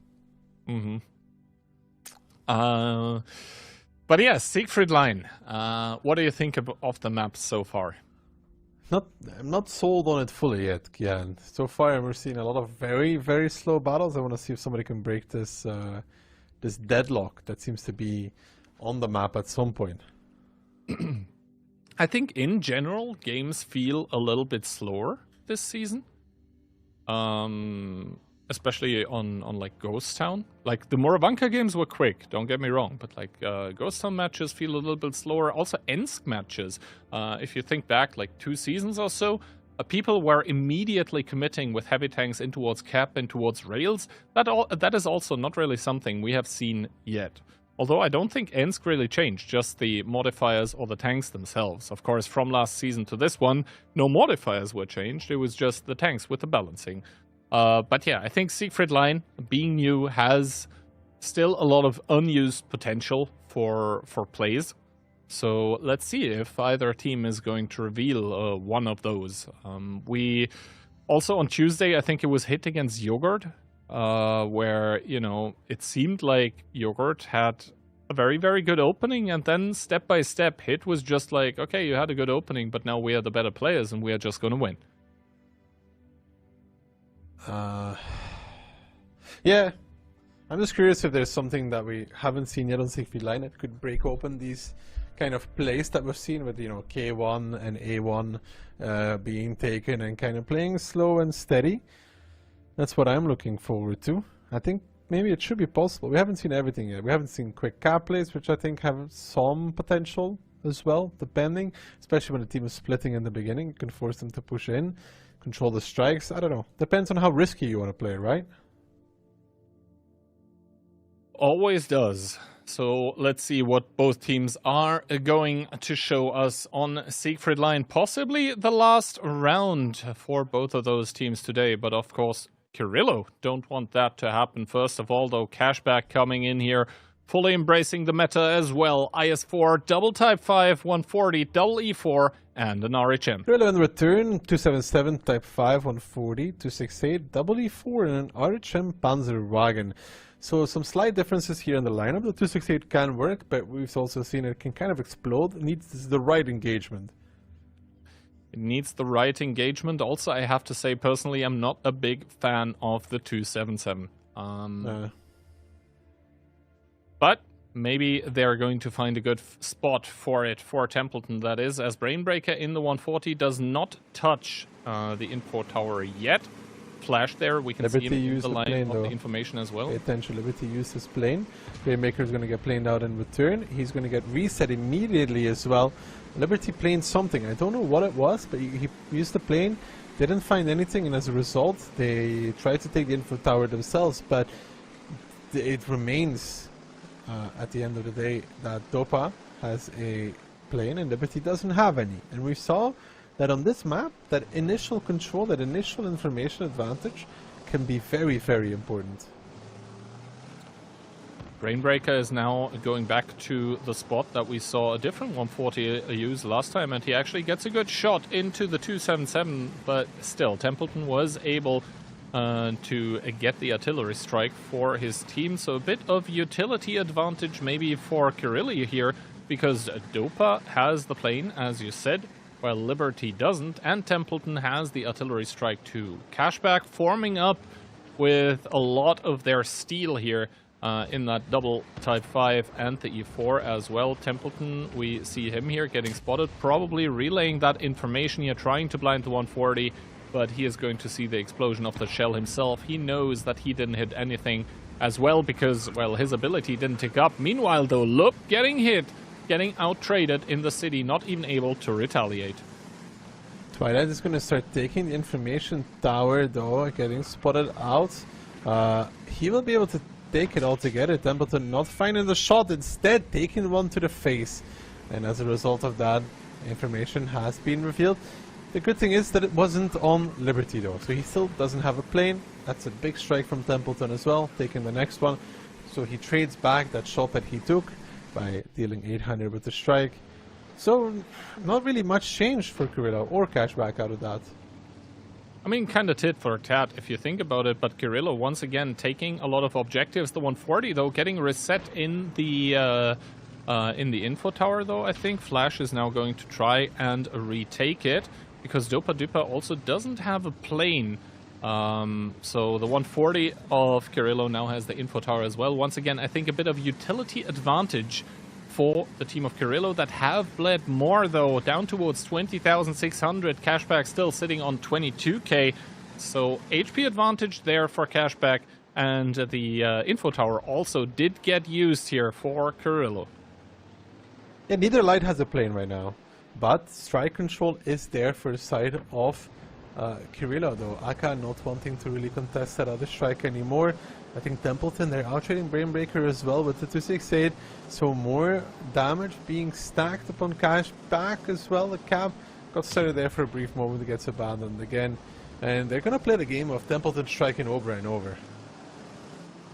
And so far so good, to be honest. Now the Type 5s in the city getting revealed as well. 25 seconds until Templeton gets the strike. And ooh, a big hit coming in towards that Type 5. Not really a lot of retaliation on towards Milo in that 268, who probably has a good reload now. You can see the 3-level ability stack on that tank can be absolutely brutal. Aka though now starting to take the arty strike, but that is a plane indeed from Dopa Dupa. You could see the HE coming in from the outside. Aka has to back off a little bit, tries to blind fire, doesn't hit the enemy tank, and here again the HE reset. That must be so annoying to play against, and it seems like now Carrillo is starting to pull the trigger. Beast is spotted, but now he puts up the ability here. Big shot in towards Aka. Flash is there as well in that 140. The IS-4 doesn't get to safety in time, down towards 1400. And smartly here, Carrillo not overcommitting. They see that Aka pulled back, and Flash is saying, well, I'm going to go back with my own on 140, because you can see now the guns being rotated for the side of Cashback, sending more people across, and even Beast backing off with the ability active as well, deciding that, okay, let's go back, let's reset. We've done a good job. We've brought the game in our favor altogether now. Templeton yet again was able to take another strike. He is taking damage on the 277, but in return, I think that Cashback, with the healthier lineup now being basically on even as Carrillo, will tell them that of this moment in time, they're in a driving position. Yeah, Twilight was able to take the info tower though, so Dopa once again needs to play very, very careful. I think Aka is finally going to get that artillery strike that has cost him the better half of his HP here, as yeah, it seems to calm down possibly a little bit. Little and Mindbreaker waiting here, starting to play again. I think Cashback now are probably talking a little bit about what's going to happen and how it's going to happen. Yeah, we can see that the 277 currently is isolated, but I think Carrillo, again, good adjustment, are taking both the 140 and the 268 back across the cover, the 277. That is just on time. Liberty still doesn't have a plane. Templeton's getting striked, makes him a one-shot, so he has made too many negative trades this battle, and he will probably be the first one down in this battle as Templeton and Liberty are trading it out. Liberty makes him a one-shot, re-peeking as well. Type 5 heavy from the front. Liberty misses it, but Twilight does not. And I think Milo, non-connection with HE against Liberty as well. All of the sudden, Templeton, a bad trade or two, and Cashback is right back in it. 2000 HP lead, as well as Liv starting to not trade positively here, to say the very least. And now it's up to Carrillo to make something happen down in guns. That is the name of the game. That is the big problem here right now. Twilight kind of locked behind the house here because he cannot really drive out against Milo. He also gets spotted. Oh, Beast there, even able to stay unspotted. Non-connection though, or rather he only takes off the track, but now Flash starting to move in with that 140. Gets spotted for it though, so the Sharks are closing in on either side as Aka and Little starting to drive into the city. Love down towards 2000 HP in his Type 5 Heavy as well. Takes a shot by Little and the IS-4 as well. Retaliates, but is down to less than 1k, and this means that another salvo should do it, and then Kirillo would be down 2 guns. Yeah, Love now getting pressure from behind with Vladislav as well. Little reloads and puts him down. 6,000 lead all of a sudden for Cashback. They were doing very well from Kirillo's side, but then Cashback makes this trade go on to Templeton. You said he didn't like the 277. The 277 ended up being the linchpin here as well. Once he got removed, everything just slowly fell into pieces for Kirillo. Yeah, and Beast here now on less than 700 HP, still ability active. He probably could do one more shot, and that is exactly what's happening here. Little not waiting for the ability, but you can see in the kill feed at the bottom, double kill coming in here for the side of Cashback. Once again, it's only 3 tanks remaining. Make that 2 as Aka falls. Never mind, still 3. Aka was on the Cashback team, but here, finally 2, and 2 one-shots at that. So Cashback, I think with all of their experience, just keeping their cool on Siegfried line here, pull it home. They quickly, or not that quickly, but they identify the weak spot in the Kirillo lineup, and from there on out, just very, very clean, very brutal execution. Yeah, once they find that 277, it's just like the game just falls apart. And Templeton must have made some negative trades outside of the ones that we saw, though, because all of a sudden he's like 800 HP, gets striked, and then he's dead. Yeah. I mean, the Type 5 with that 700 Alpha gun, it really hurts. And I think he probably made some negative trades against more than once, at least, that we saw. I mean, Love getting flanked at that point, not really his fault anymore, because, well, the tanks surrounding him, the tanks that were supposed to cover, not really able to do that. Also, yeah, I think Milo there with an HE non-connection on towards the RHM. Not that it would have changed so much, because the RHM at that point was very, very healthy still. But, yeah, Twilight there. 5.3k damage and 3 kills to his name. Pretty good round for him. And pretty good match for Cashback in total. Also a clean victory. 3-0. So far, the changes that happened to Cashback since the last season and since the OLC, I mean, you can't fault the results, right? They speak a very, very clear language, and that one is that Cashback definitely is back in action. Yeah, so far they're doing what is expected of them. This match is one where you could say that they needed to take the points. Their first match was the one where you could say they might lose this against Mafia, but so far clean records, losing only 1 round over 2 matches, points in the bag as well. Strong start to the season. Very strong start to the season, and talking about that, in the match that is going to happen coming, which is Yogurt against Mafia, there are going to be 2 teams that already might be scrambling for points. So maybe after the W against Hitmatch didn't really deliver, hopefully we're on for a banger there. But first of all, let's head over to some replays.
The Onslaught Legends series Season 4 is here.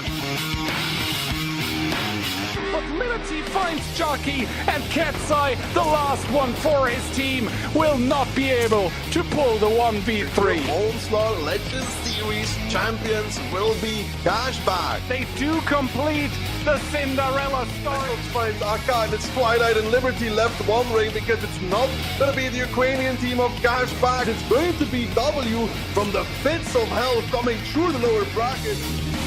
Akka blows up as well, and W completed 6-3 2 times in a row. OLS champion. And I think North Mafia are on victory street here on Himmelsdorf. They completely rewrite the map and rewrite all of the scripts that everyone had. It's going to be them taking the finals in a 5-1 fashion. Tune in to the action, September 30th through November 9th. This is the world's most advanced processor. In entertainment, its rendering speeds render other processors obsolete. Powers cloud services for billions. Helps change the course of climate change. And uses AI to accelerate disease detection and cures. We make the world's most advanced processors, but only with your vision can we advance the world. AMD. Together, we advance. Together we advance indeed, and quite quickly so. Today, through the matches, we are already at the fourth one today. It's going to be Yogurt versus Mafia, two teams that struggled a little bit on Tuesday. So, at least for one of them, there's going to be a redemption arc. But which one? Not quite sure. I mean, Mafia losing 3-1 against Cashback was maybe a little bit of an upset, Ducky. I mean, sure, but, you know, like if the hit and run result against W shows as well that anything could really happen, you know, and that was 3-0. So Mafia against Cashback, we knew Cashback was a very potent team, so maybe we would have expected a little bit more from Mafia as well, especially because, you know, it's not just the OLS that they're preparing for, right? They've got not bigger things, but something else at the end of November that is coming up. So they want to take every match as a training, and then of course win the OLS if they can, to then go on to win WCI, right? But for Yogurt, we have to see how well this team is able to handle the pressure of the OLS, and especially going up now against a team like Mafia, which is a very, very good team. Exactly, and I think I confirm everyone's suspicion when I say that it is very likely that in between now and WCI in November, there will probably be some adjustments towards the modifiers, the balance, etc. So I don't think holding back here at any stage in the OLS makes any real kind of sense. That being said, Aphrodite from a Yogurt coming in here, and yeah, once again, maybe those stats aren't quite the best ones, but keep in mind those stats are being pulled from matches where most likely he's so far lost. So then, if you look at it from this kind of angle, those stats are still quite impressive. Yeah, for losing the games, you know, there's that indeed. And yeah, like you mentioned it, usually we have some sort of a little bit of a change in the mid-season break, right? So everything you have right now is stuff you should be using to gather those points. 92 to 8%, quite similar to the previous match. Quite similar, but we'll have to wait and see, because Yogurt in the past have demonstrated that they're able to take it to the top teams. I think there is one Phase 1 match that definitely springs to mind. I think it was Season 2, where all of a sudden they completely rolled over Cashback, especially on Ensk. So I don't think Yogurt is a team that anyone in the OLS can take lightly. That being said, maps that are going to be played, we are starting on Cliff for the second time of today, being picked up by Yogurt. That is quite interesting in my opinion, because against those Polish teams like Mafia and Hit, they like to play that map as well, and they're quite versed on it. We're then again going to Ensk, and we are going to end, if it comes to it, on Moravanka, but there is the possibility for quite the quick match as well, because I think all three of those maps, yes, they can go for some time, but they can be over super quickly. Yeah, Cliff and Ents, it looks like the same map pick and ban as we had for the first match, right? So Vortex versus Weekend had the same. Now, starting off with Cliff, you talked about playing against those Polish teams. Out of all the ones, Mafia is probably the best one to pick Cliff against, because they tend to play a little bit slower than their fellow comrades, so leaving maybe more opportunities. However, their lineup is not slow whatsoever. It's a BZ times 2 triple E50M and double object 140. Double object 140 is an interesting choice. Let's see if it stays that way. But for Yogurt, we have triple BZ, a Centurion, so also Inspire Medium, double E50M, and a Bliskavitza. And it seems to me like Mafia is sticking the double 140. Permanent Inspire, Kihan. You know, it's like when you're competing in random Onslaught against this other Inspire Medium, does he get more assists than he does? Oh, well, but in competitive, it doesn't really matter. And permanent Inspire can be absolutely crazy. I mean, think about how it would look like, actually, if the 140s, you know, permanently inspire the E50s. But it seems to me like we actually do have a restart for the first time of Season 4. And that is why we get to see our own faces again. But yeah, usually those get resolved rather quickly. But of course, since it's the first time, I'm going to quickly talk about the rules here. Every team gets a restart per match because, you know, something can always go wrong. Maybe a player loses connection, something like that. And we obviously want for everyone to be able to play at their best with decent internet as well. Not sure which team used it, but yeah, maybe it could be that Rexa maybe had a timeout, so let's see what's going to happen here. Predictions, though, all of us going with a pretty convincing Mafia victory, and if the trend and the story of today continues, then Phil might be correct. Let's hope not. Moff being wrong is my favorite thing, and Phil being wrong is my second favorite thing. Don't worry, you're third. Well, at least you got your priorities straight. True. Always aim for the upper management.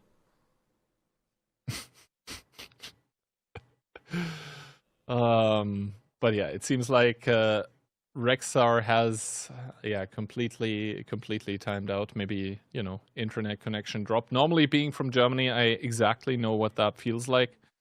But I mean, I hear that you just got to watch the OLS Season 1 finals because it finally loaded.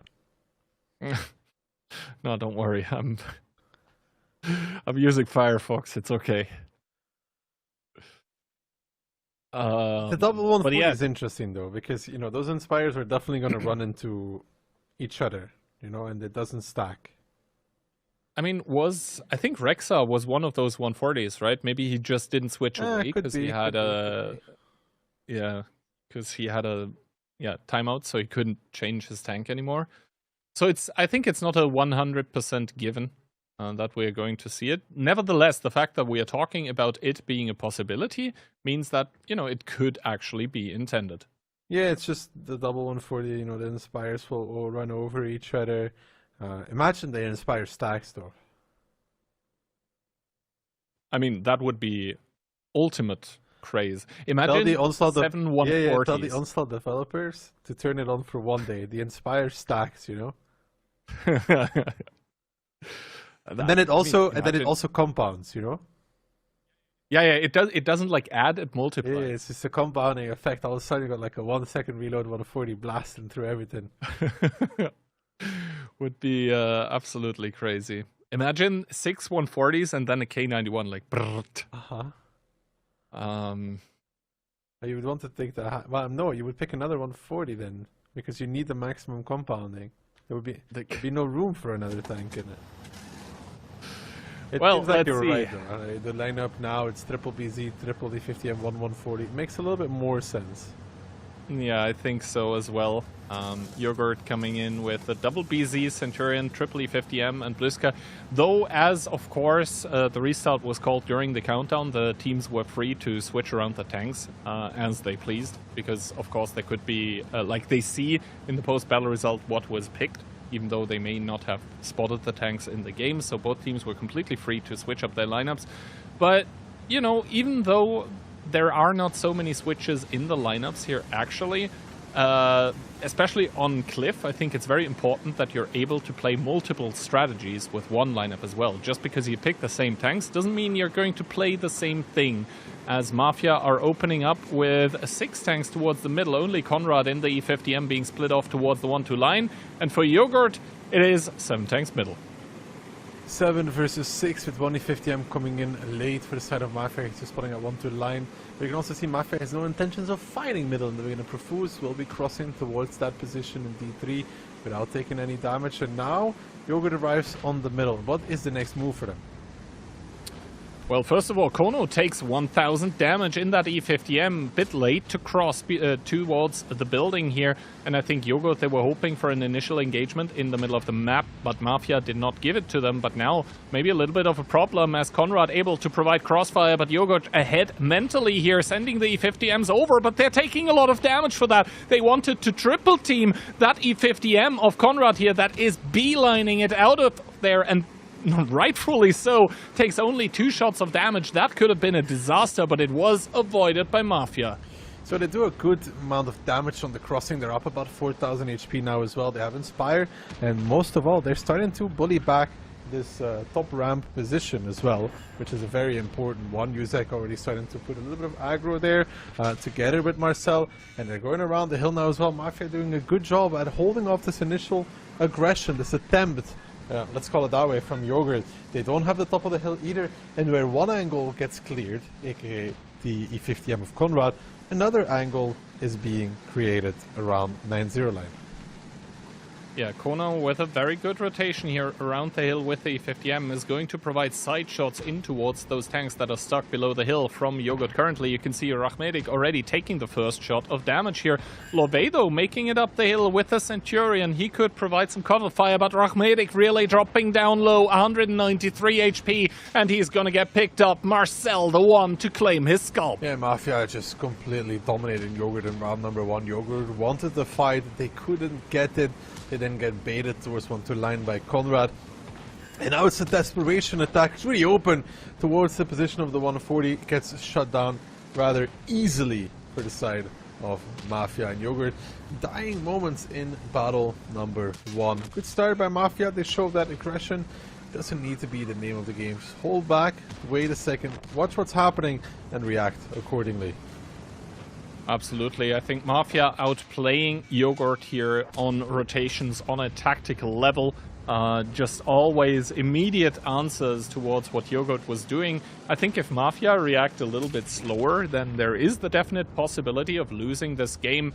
But like this, with 5 tanks still alive, 7.5 KHP against the singular tank of Yogurt that now gets picked up on the hill. Mafia in round number 1 with a very, very stable round here. I think that was beautiful to see. Once again, very clean reactions as well coming out from them. They deserve this first point, definitely.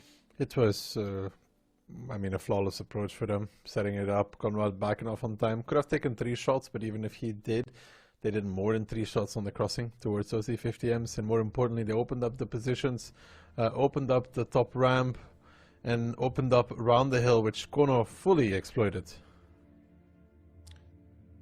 Yeah, and now we see the damage done here, and I think the problem as well was that Mafia did such a good job at never really letting those E50Ms get in the fight where it mattered, right? Against the BZs, you normally want the E50Ms ideally not to take the first salvo, but then be up close and personal in the fight and really DPM it down. But the fact that Yogurt rotated those E50Ms towards the donut meant that they were also not in close proximity to the actual BZs from Mafia, where then all of a sudden you end up with corner trades, and there, over distance, the BZ actually ends up winning out because he can control when he peaks, he can dump his alpha, and then just retreat back again. Yeah, and you know, those BZs are good holding tanks technically as well, because they do 650 damage when you're pushing, but they're also with the boost they're able to get back onto that top ramp pretty effectively, and then they have a lot of HP to play around with. You could see for Yogurt, you know, this is kind of like with Vortex, except for Vortex through the round. It is pretty hard in with a pushing lineup to control every part of the map at the same time, which Mafia in return is able to do. They're able to get the angles as well, and you know, that's the problem for a team like Yogurt, I guess. You know, the initial fight doesn't happen, so what do you do after? Well, that question was not answered by Yogurt here in round number 1. Maybe round number 2 will be better, though. It was just so clean, though, by Mafia. Like, literally every single thing that Yogurt did, Mafia immediately countered. It was so well done. Like, that was very close to perfection in my mind. Yeah, I mean, it's just you know, they had a good initial setup. They kind of knew what was going to happen as well, and as a result of that, it's not a bad thing to play like this against Yogurt. You know that they're likely to want to try and push you early on. Absolutely exploited is, I think, how it looked, at least. I think Mafia was kind of reading Yogurt here a little bit. So, I mean, for Yogurt now, they need to somehow surprise, I think, Mafia by doing something unexpected. But for that to happen, let's see.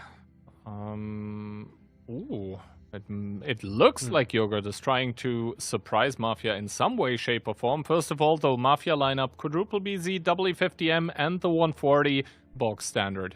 Yogurt in return, though, triple BZ, double bad shot, an FE 4005, and an RHM. I've seen a Grilla, I've seen an FE.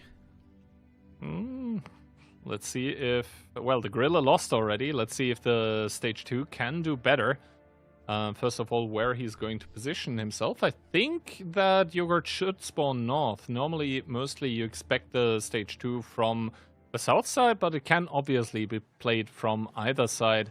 That is very light, though. 1 RHM and double Batchat. You can already see the initial HP 2k in favor of Mafia just because of tanks. And, well, Mafia, they're not really driving in towards the FV. That one can counter really well if someone drives up the hill, but if someone goes 1-2, then you're not going to do so well. And we can see that Kvik, he's trying to spot this approach here for the Stage 2, but as you can see, you see nothing. And this means that for now, the Stage 2 is not going to see any use whatsoever. To make matters worse, Orzhek immediately taking the info tower. The jig is up. The Stage 2 has been spotted. The info is out. Yeah, they know that this is Stage 2, and now it will be hard for Yogurt to do too much because of that. I mean, you know that the Stage 2 has been spotted, and how do you utilize him from A4? Well, it was designed to do one thing, but this thing did not happen. He wasn't able to punish the approach, and now he's kind of stuck at that stone in A4. What can he really do right now? Well, not too much. He has to hope that Mafia pushes down the northern side of the donut, and then he has pretty good side shots, but they can just evade that by pushing the south, if they want to even, that is, because right now they're holding donut, and both teams are holding a strike. Nothing really has happened yet. Yogurt are trying to push the issue, of course, by having a tank in the cap. But that's kind of it for now.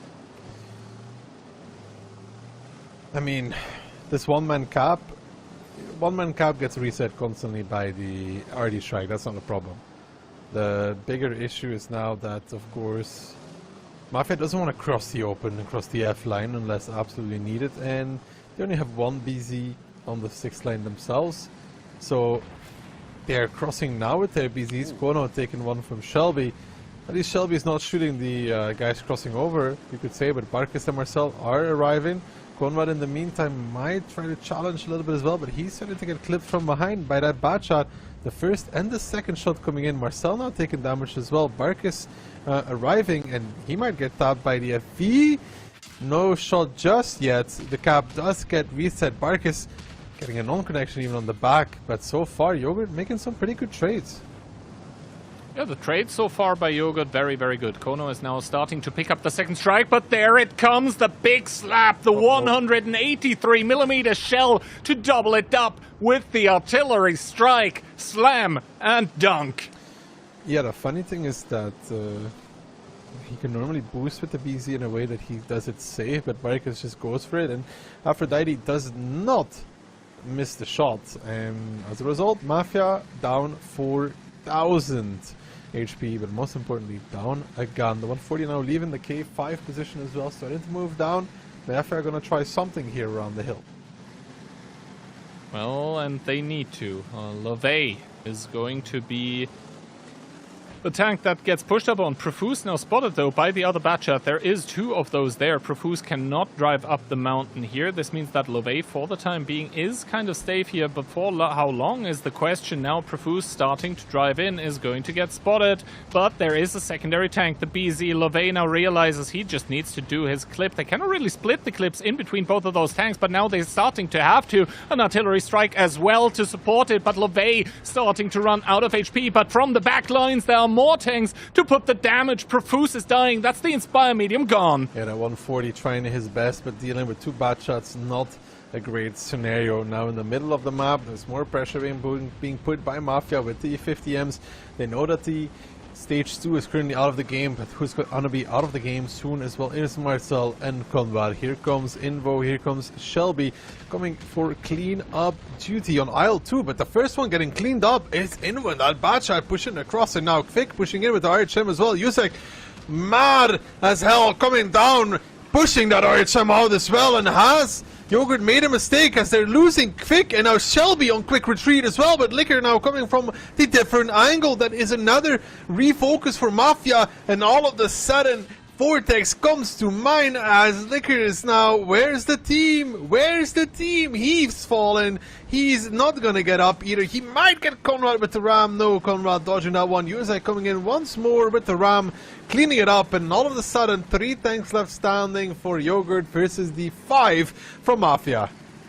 Oh no, no, no, is probably what's going through the minds of the players of Yogurt. They still have that stage 2 though, but Marcel isn't even a one-shot. Shelby now trying to face off against 2 enemy players, but that is Alpha and DPM that he's playing against. Aphrodite maybe seeking the opening here now. Shelby taking immediate 1000 to the face as Kono picks up Rachmedik here. So only those 2 tanks here playing left on the screen. Mafia now finally with the HP advantage. Aphrodite popping the ability but doesn't get the one shot on towards Marcel as Shelby walk fires onto Yuzek. This is also not the best kind of focus fire. They need to pick up guns here, but it seems to me like they can't. Aphrodite is going to hit the HP, the healing part of his ability soon, but not that it matters as Yuzek turns around towards him. That's going to be a difficult shot to make. He makes it, but it's not going to matter as Mafia turn it around on Cliff, losing 1 tank for free,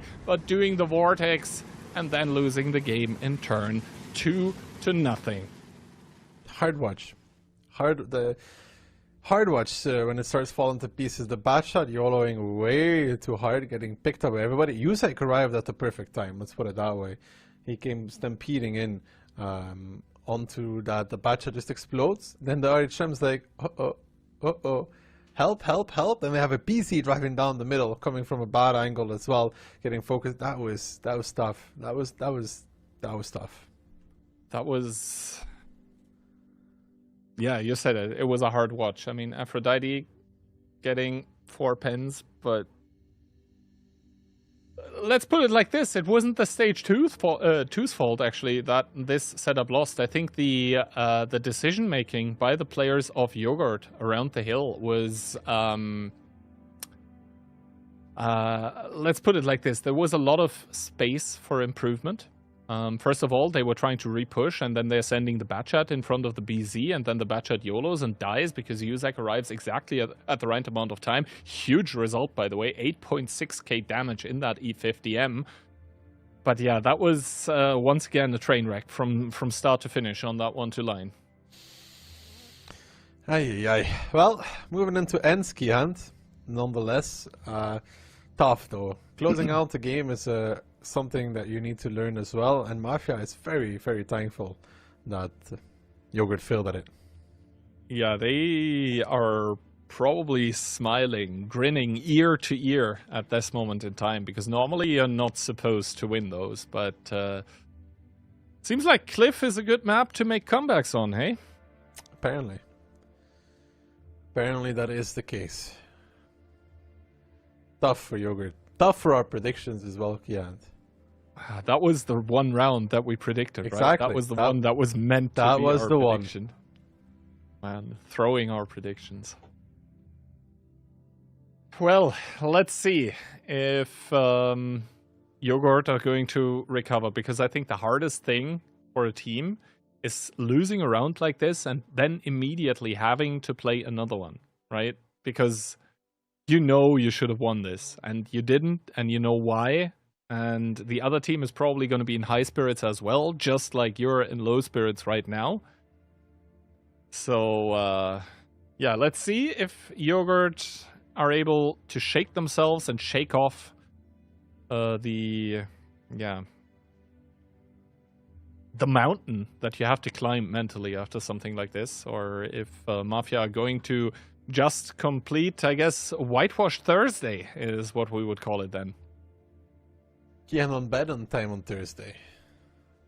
I mean, I slept until 12 today, so I'm kind of well rested, to be honest. You work for Wargaming, don't you? How'd you know? Sleeping until 12, that's how I... Can Yogurt do something now? Like, those kind of rounds are just so demoralizing, to be honest. Yeah. Let's see. Mafia, unfazed probably by what just happened.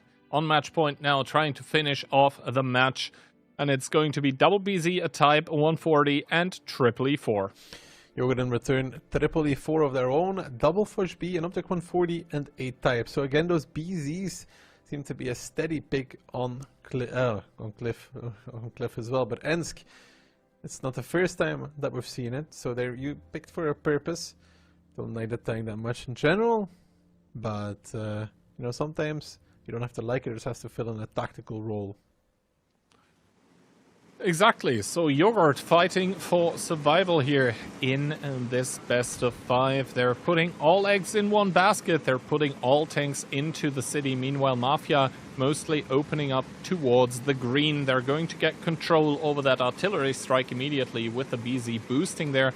Profuse and the 140 also driving towards the info tower. This means that Mafia are going to have the slight advantage with the timing when it comes to the neutral objectives, as Lovey is starting to take the artillery strike himself. But yeah, all of this said and done, Mafia also starting off once again with 2k HP advantage just because of the Meteor lineup. Oh, and they know the angles as well. Good punish on towards Shelby Walk. That is not how you want to start off the game if you're him. No, it's not, but you know, it's not the end of the world either. There is an Inspire pop there by Profuse. On that Optic 140 seems a bit premature, nonetheless, and Yuzek now backing off as well. You can see that 140 pretty low to the ground as well, so he's able to shoot below those rails pretty effectively. Alright, so Rachmedik in, I guess, what we can call now the Type 5 spot on Ends. Kono once again with a swing here. This time, though, a miss on towards Shelby Walk, really trying to exploit that angle that exists onto where Shelby is playing. As Yuzek takes a big one, manages to bounce the second one. And Marcel also taking a shot of damage here. Mafia starting to bleed. Luckily, they're bleeding on the tanks that they want to take damage on, but probably not at this moment in time. So it's going to be a slower game. The Fush Bs are rotating to cover the north, but Yogurt not really interested in progressing past this F line. No, so far so good for them, as Marcel has kind of marched down the rails here as well. Doesn't really want to continue further because, of course, he knows that somewhere around might be a double Fush B, might be an E4 as well, and the Type 5 in those rails cannot really turn so good and would have to, you know, kind of, oh, good shot onto Aphrodite to reset it, but Lovey is going to get the information tower as well. But yeah, the Type 5 cannot really go further here without taking a lot of damage if the enemy tanks start peeking. And you can see the preparation that the teams are doing, even though, you know, no big moves are happening. They are sort of doing battlefield preparation. They are knocking down some of the houses that might be shielding the enemy tanks later. But yeah, I think at this point, Mafia have bled more, so it's up to them to make a move currently. I think right now both teams are just content with gathering up strikes, though. I mean, 2 apiece per team. And they're also, if you take a look at the minimap, right now they're doing a good job of like spreading out. So even if one team opts to use a strike right now, it would never hit more than 1 tank. So, yeah. I mean, it's not necessarily a bad thing if both teams just gather up strikes, and then it will be an interesting push from either side. I don't know if we've ever seen a team that has been fully committed from both sides, where both teams committed to just taking strikes over and over and over again. Somebody needs to take it from Kono, though. Maybe Profuse will go take it. They'll take the information tower as well. That's, of course, charging up that Inspire as well.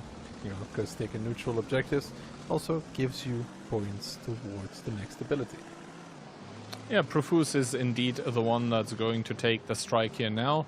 On the green side, this means that once again Profuse is going to get additional experience points for inspiring himself up further, although Lovey has now taken the info tower as well. If he uses it, they would see that they can strike 2 tanks simultaneously, but now it's probably too late. Also, both sides starting to even hold on to the info towers now. Interesting. Yeah, and this now means that both teams, I mean, yeah. Taking a look at the abilities, Yogurt looks a bit better prepared.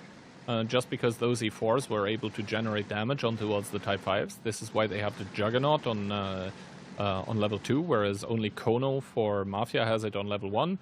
But Lovey also with the level 3 Inspire, Profuse only level 2, but so far no one really seems to want to make a move. I don't think we're gonna see a move for a while either. I mean, if every match goes 3-0, then you just have to increase the length of the individual games, right? That's what we are going for currently. Sure. Yusek takes a shot again from that 140. The information tower gets used as well. By both sides. Yeah. And Conrad is actually boosting fast and takes 1.1 to the face. Good shooting there from Yogurt. Good awareness as well. Yep, but now Conrad's in the cap, and he's in kind of a safe position. I mean, of course, Yogurt and Mafia both still have more than enough strikes to reset anything here, as both Profuse and Lovey starting to take information towers for themselves again. I think if you're a Yogurt, you kind of hold on to it, definitely, just because you want to be able to spot out the BZ later. To be able to reset it. This time around, Humble is going to take the artillery strike, so kind of rotation is going on to build up that nuclear arsenal. Oh, a strike being used here. Humble pops I think Humble was quick enough. Yeah, he was. That's because Kono already used his strike. Sorry, Kono had a strike, he needed to use it to take the next one. But what has he really achieved with this? Not much, to be honest. A strike goes down on Conrad, though, and immediately another strike getting picked up by the side of Yogurt. So once again, 3 apiece, even though Mafia hold one more info tower. But that is kind of what sets them apart. Also, Invo, now with a level 3 ability on his Foch B, that could come in handy later on. But taking a look at the HP, to be honest, Yogurt so far doing a better job. I think Mafia started with like 2k plus. Now they're 500 up. Yeah, Yogurt is winning right now. So the way that the draw rules work, if it does go down towards a draw, which seems what Yogurt is playing for, is that first it's tank difference, and then it's damage dealt. And currently, 7 tanks aside, so it goes to damage dealt, and Yogurt is winning. Yusek starting to move up in the Type 5. I mean, of course, Mafia always have the option to like boost the cap if it goes pretty low. That means they can stack it, and then the reaction time for the opposing team obviously becomes extremely short. For example, now, if 2 more tanks drive in, it would be like 10 seconds maximum until it's capped through. Now the info tower gets used, though, and I would expect to see a strike at any point in time. Indeed, it's going to come down, and Conrad is back to 1 or 2 cap points. But where's the follow-up here for Mafia? What is going to happen? Guono is actually not even going to try and take the strike. He already has one.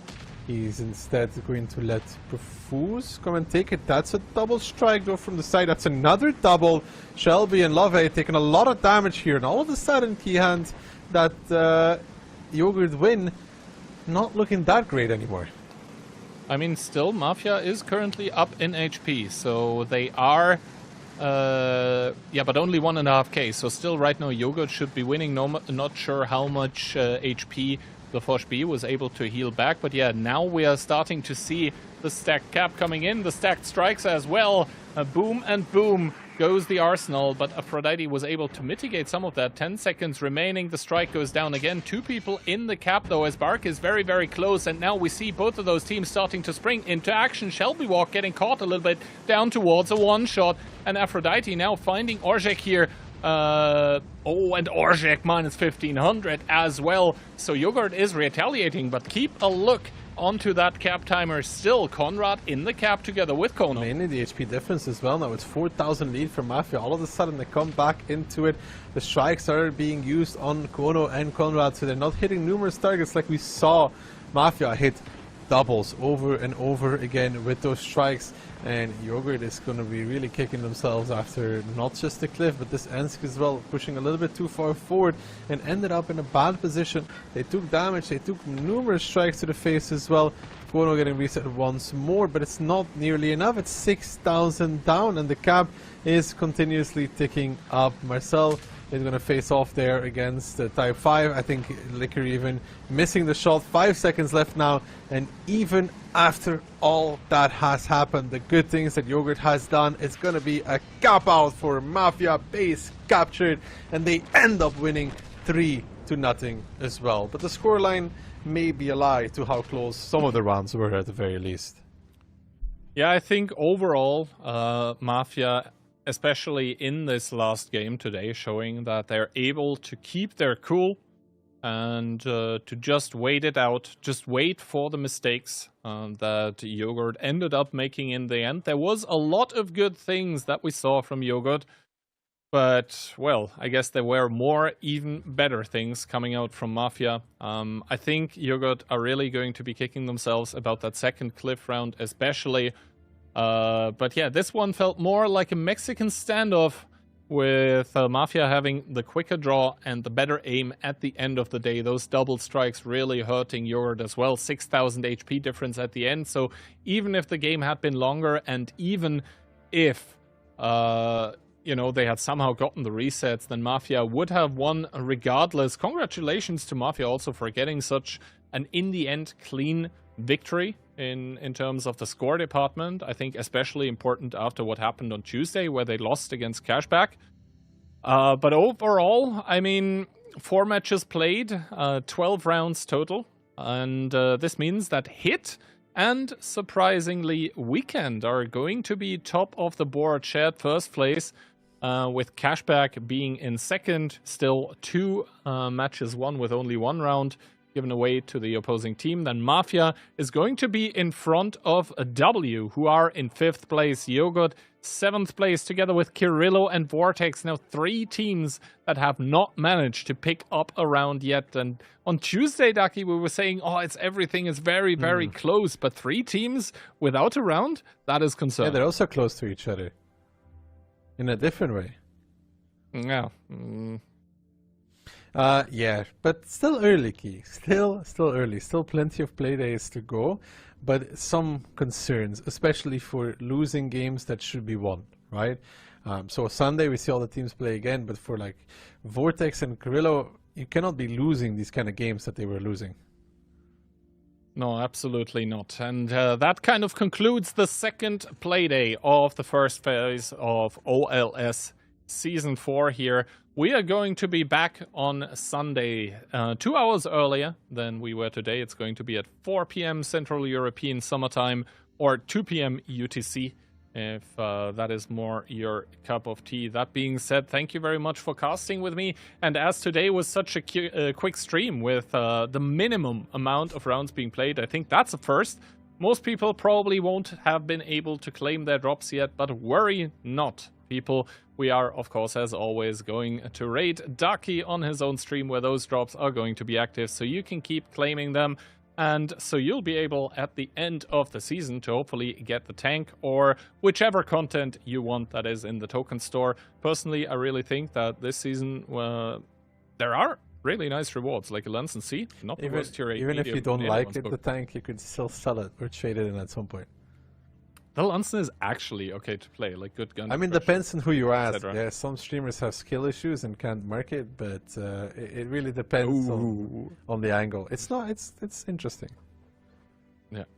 Anyway, though, thank you very much also to you guys for watching the stream, and as I said, we'll see you on Sunday. Take it away. The AMD Onslaught Legends series Season 4 has arrived.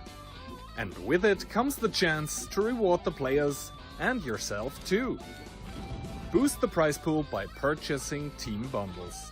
If the team you rooted for with the bundle wins, so do you by being able to upgrade the included style to a shiny golden version. Contribute now.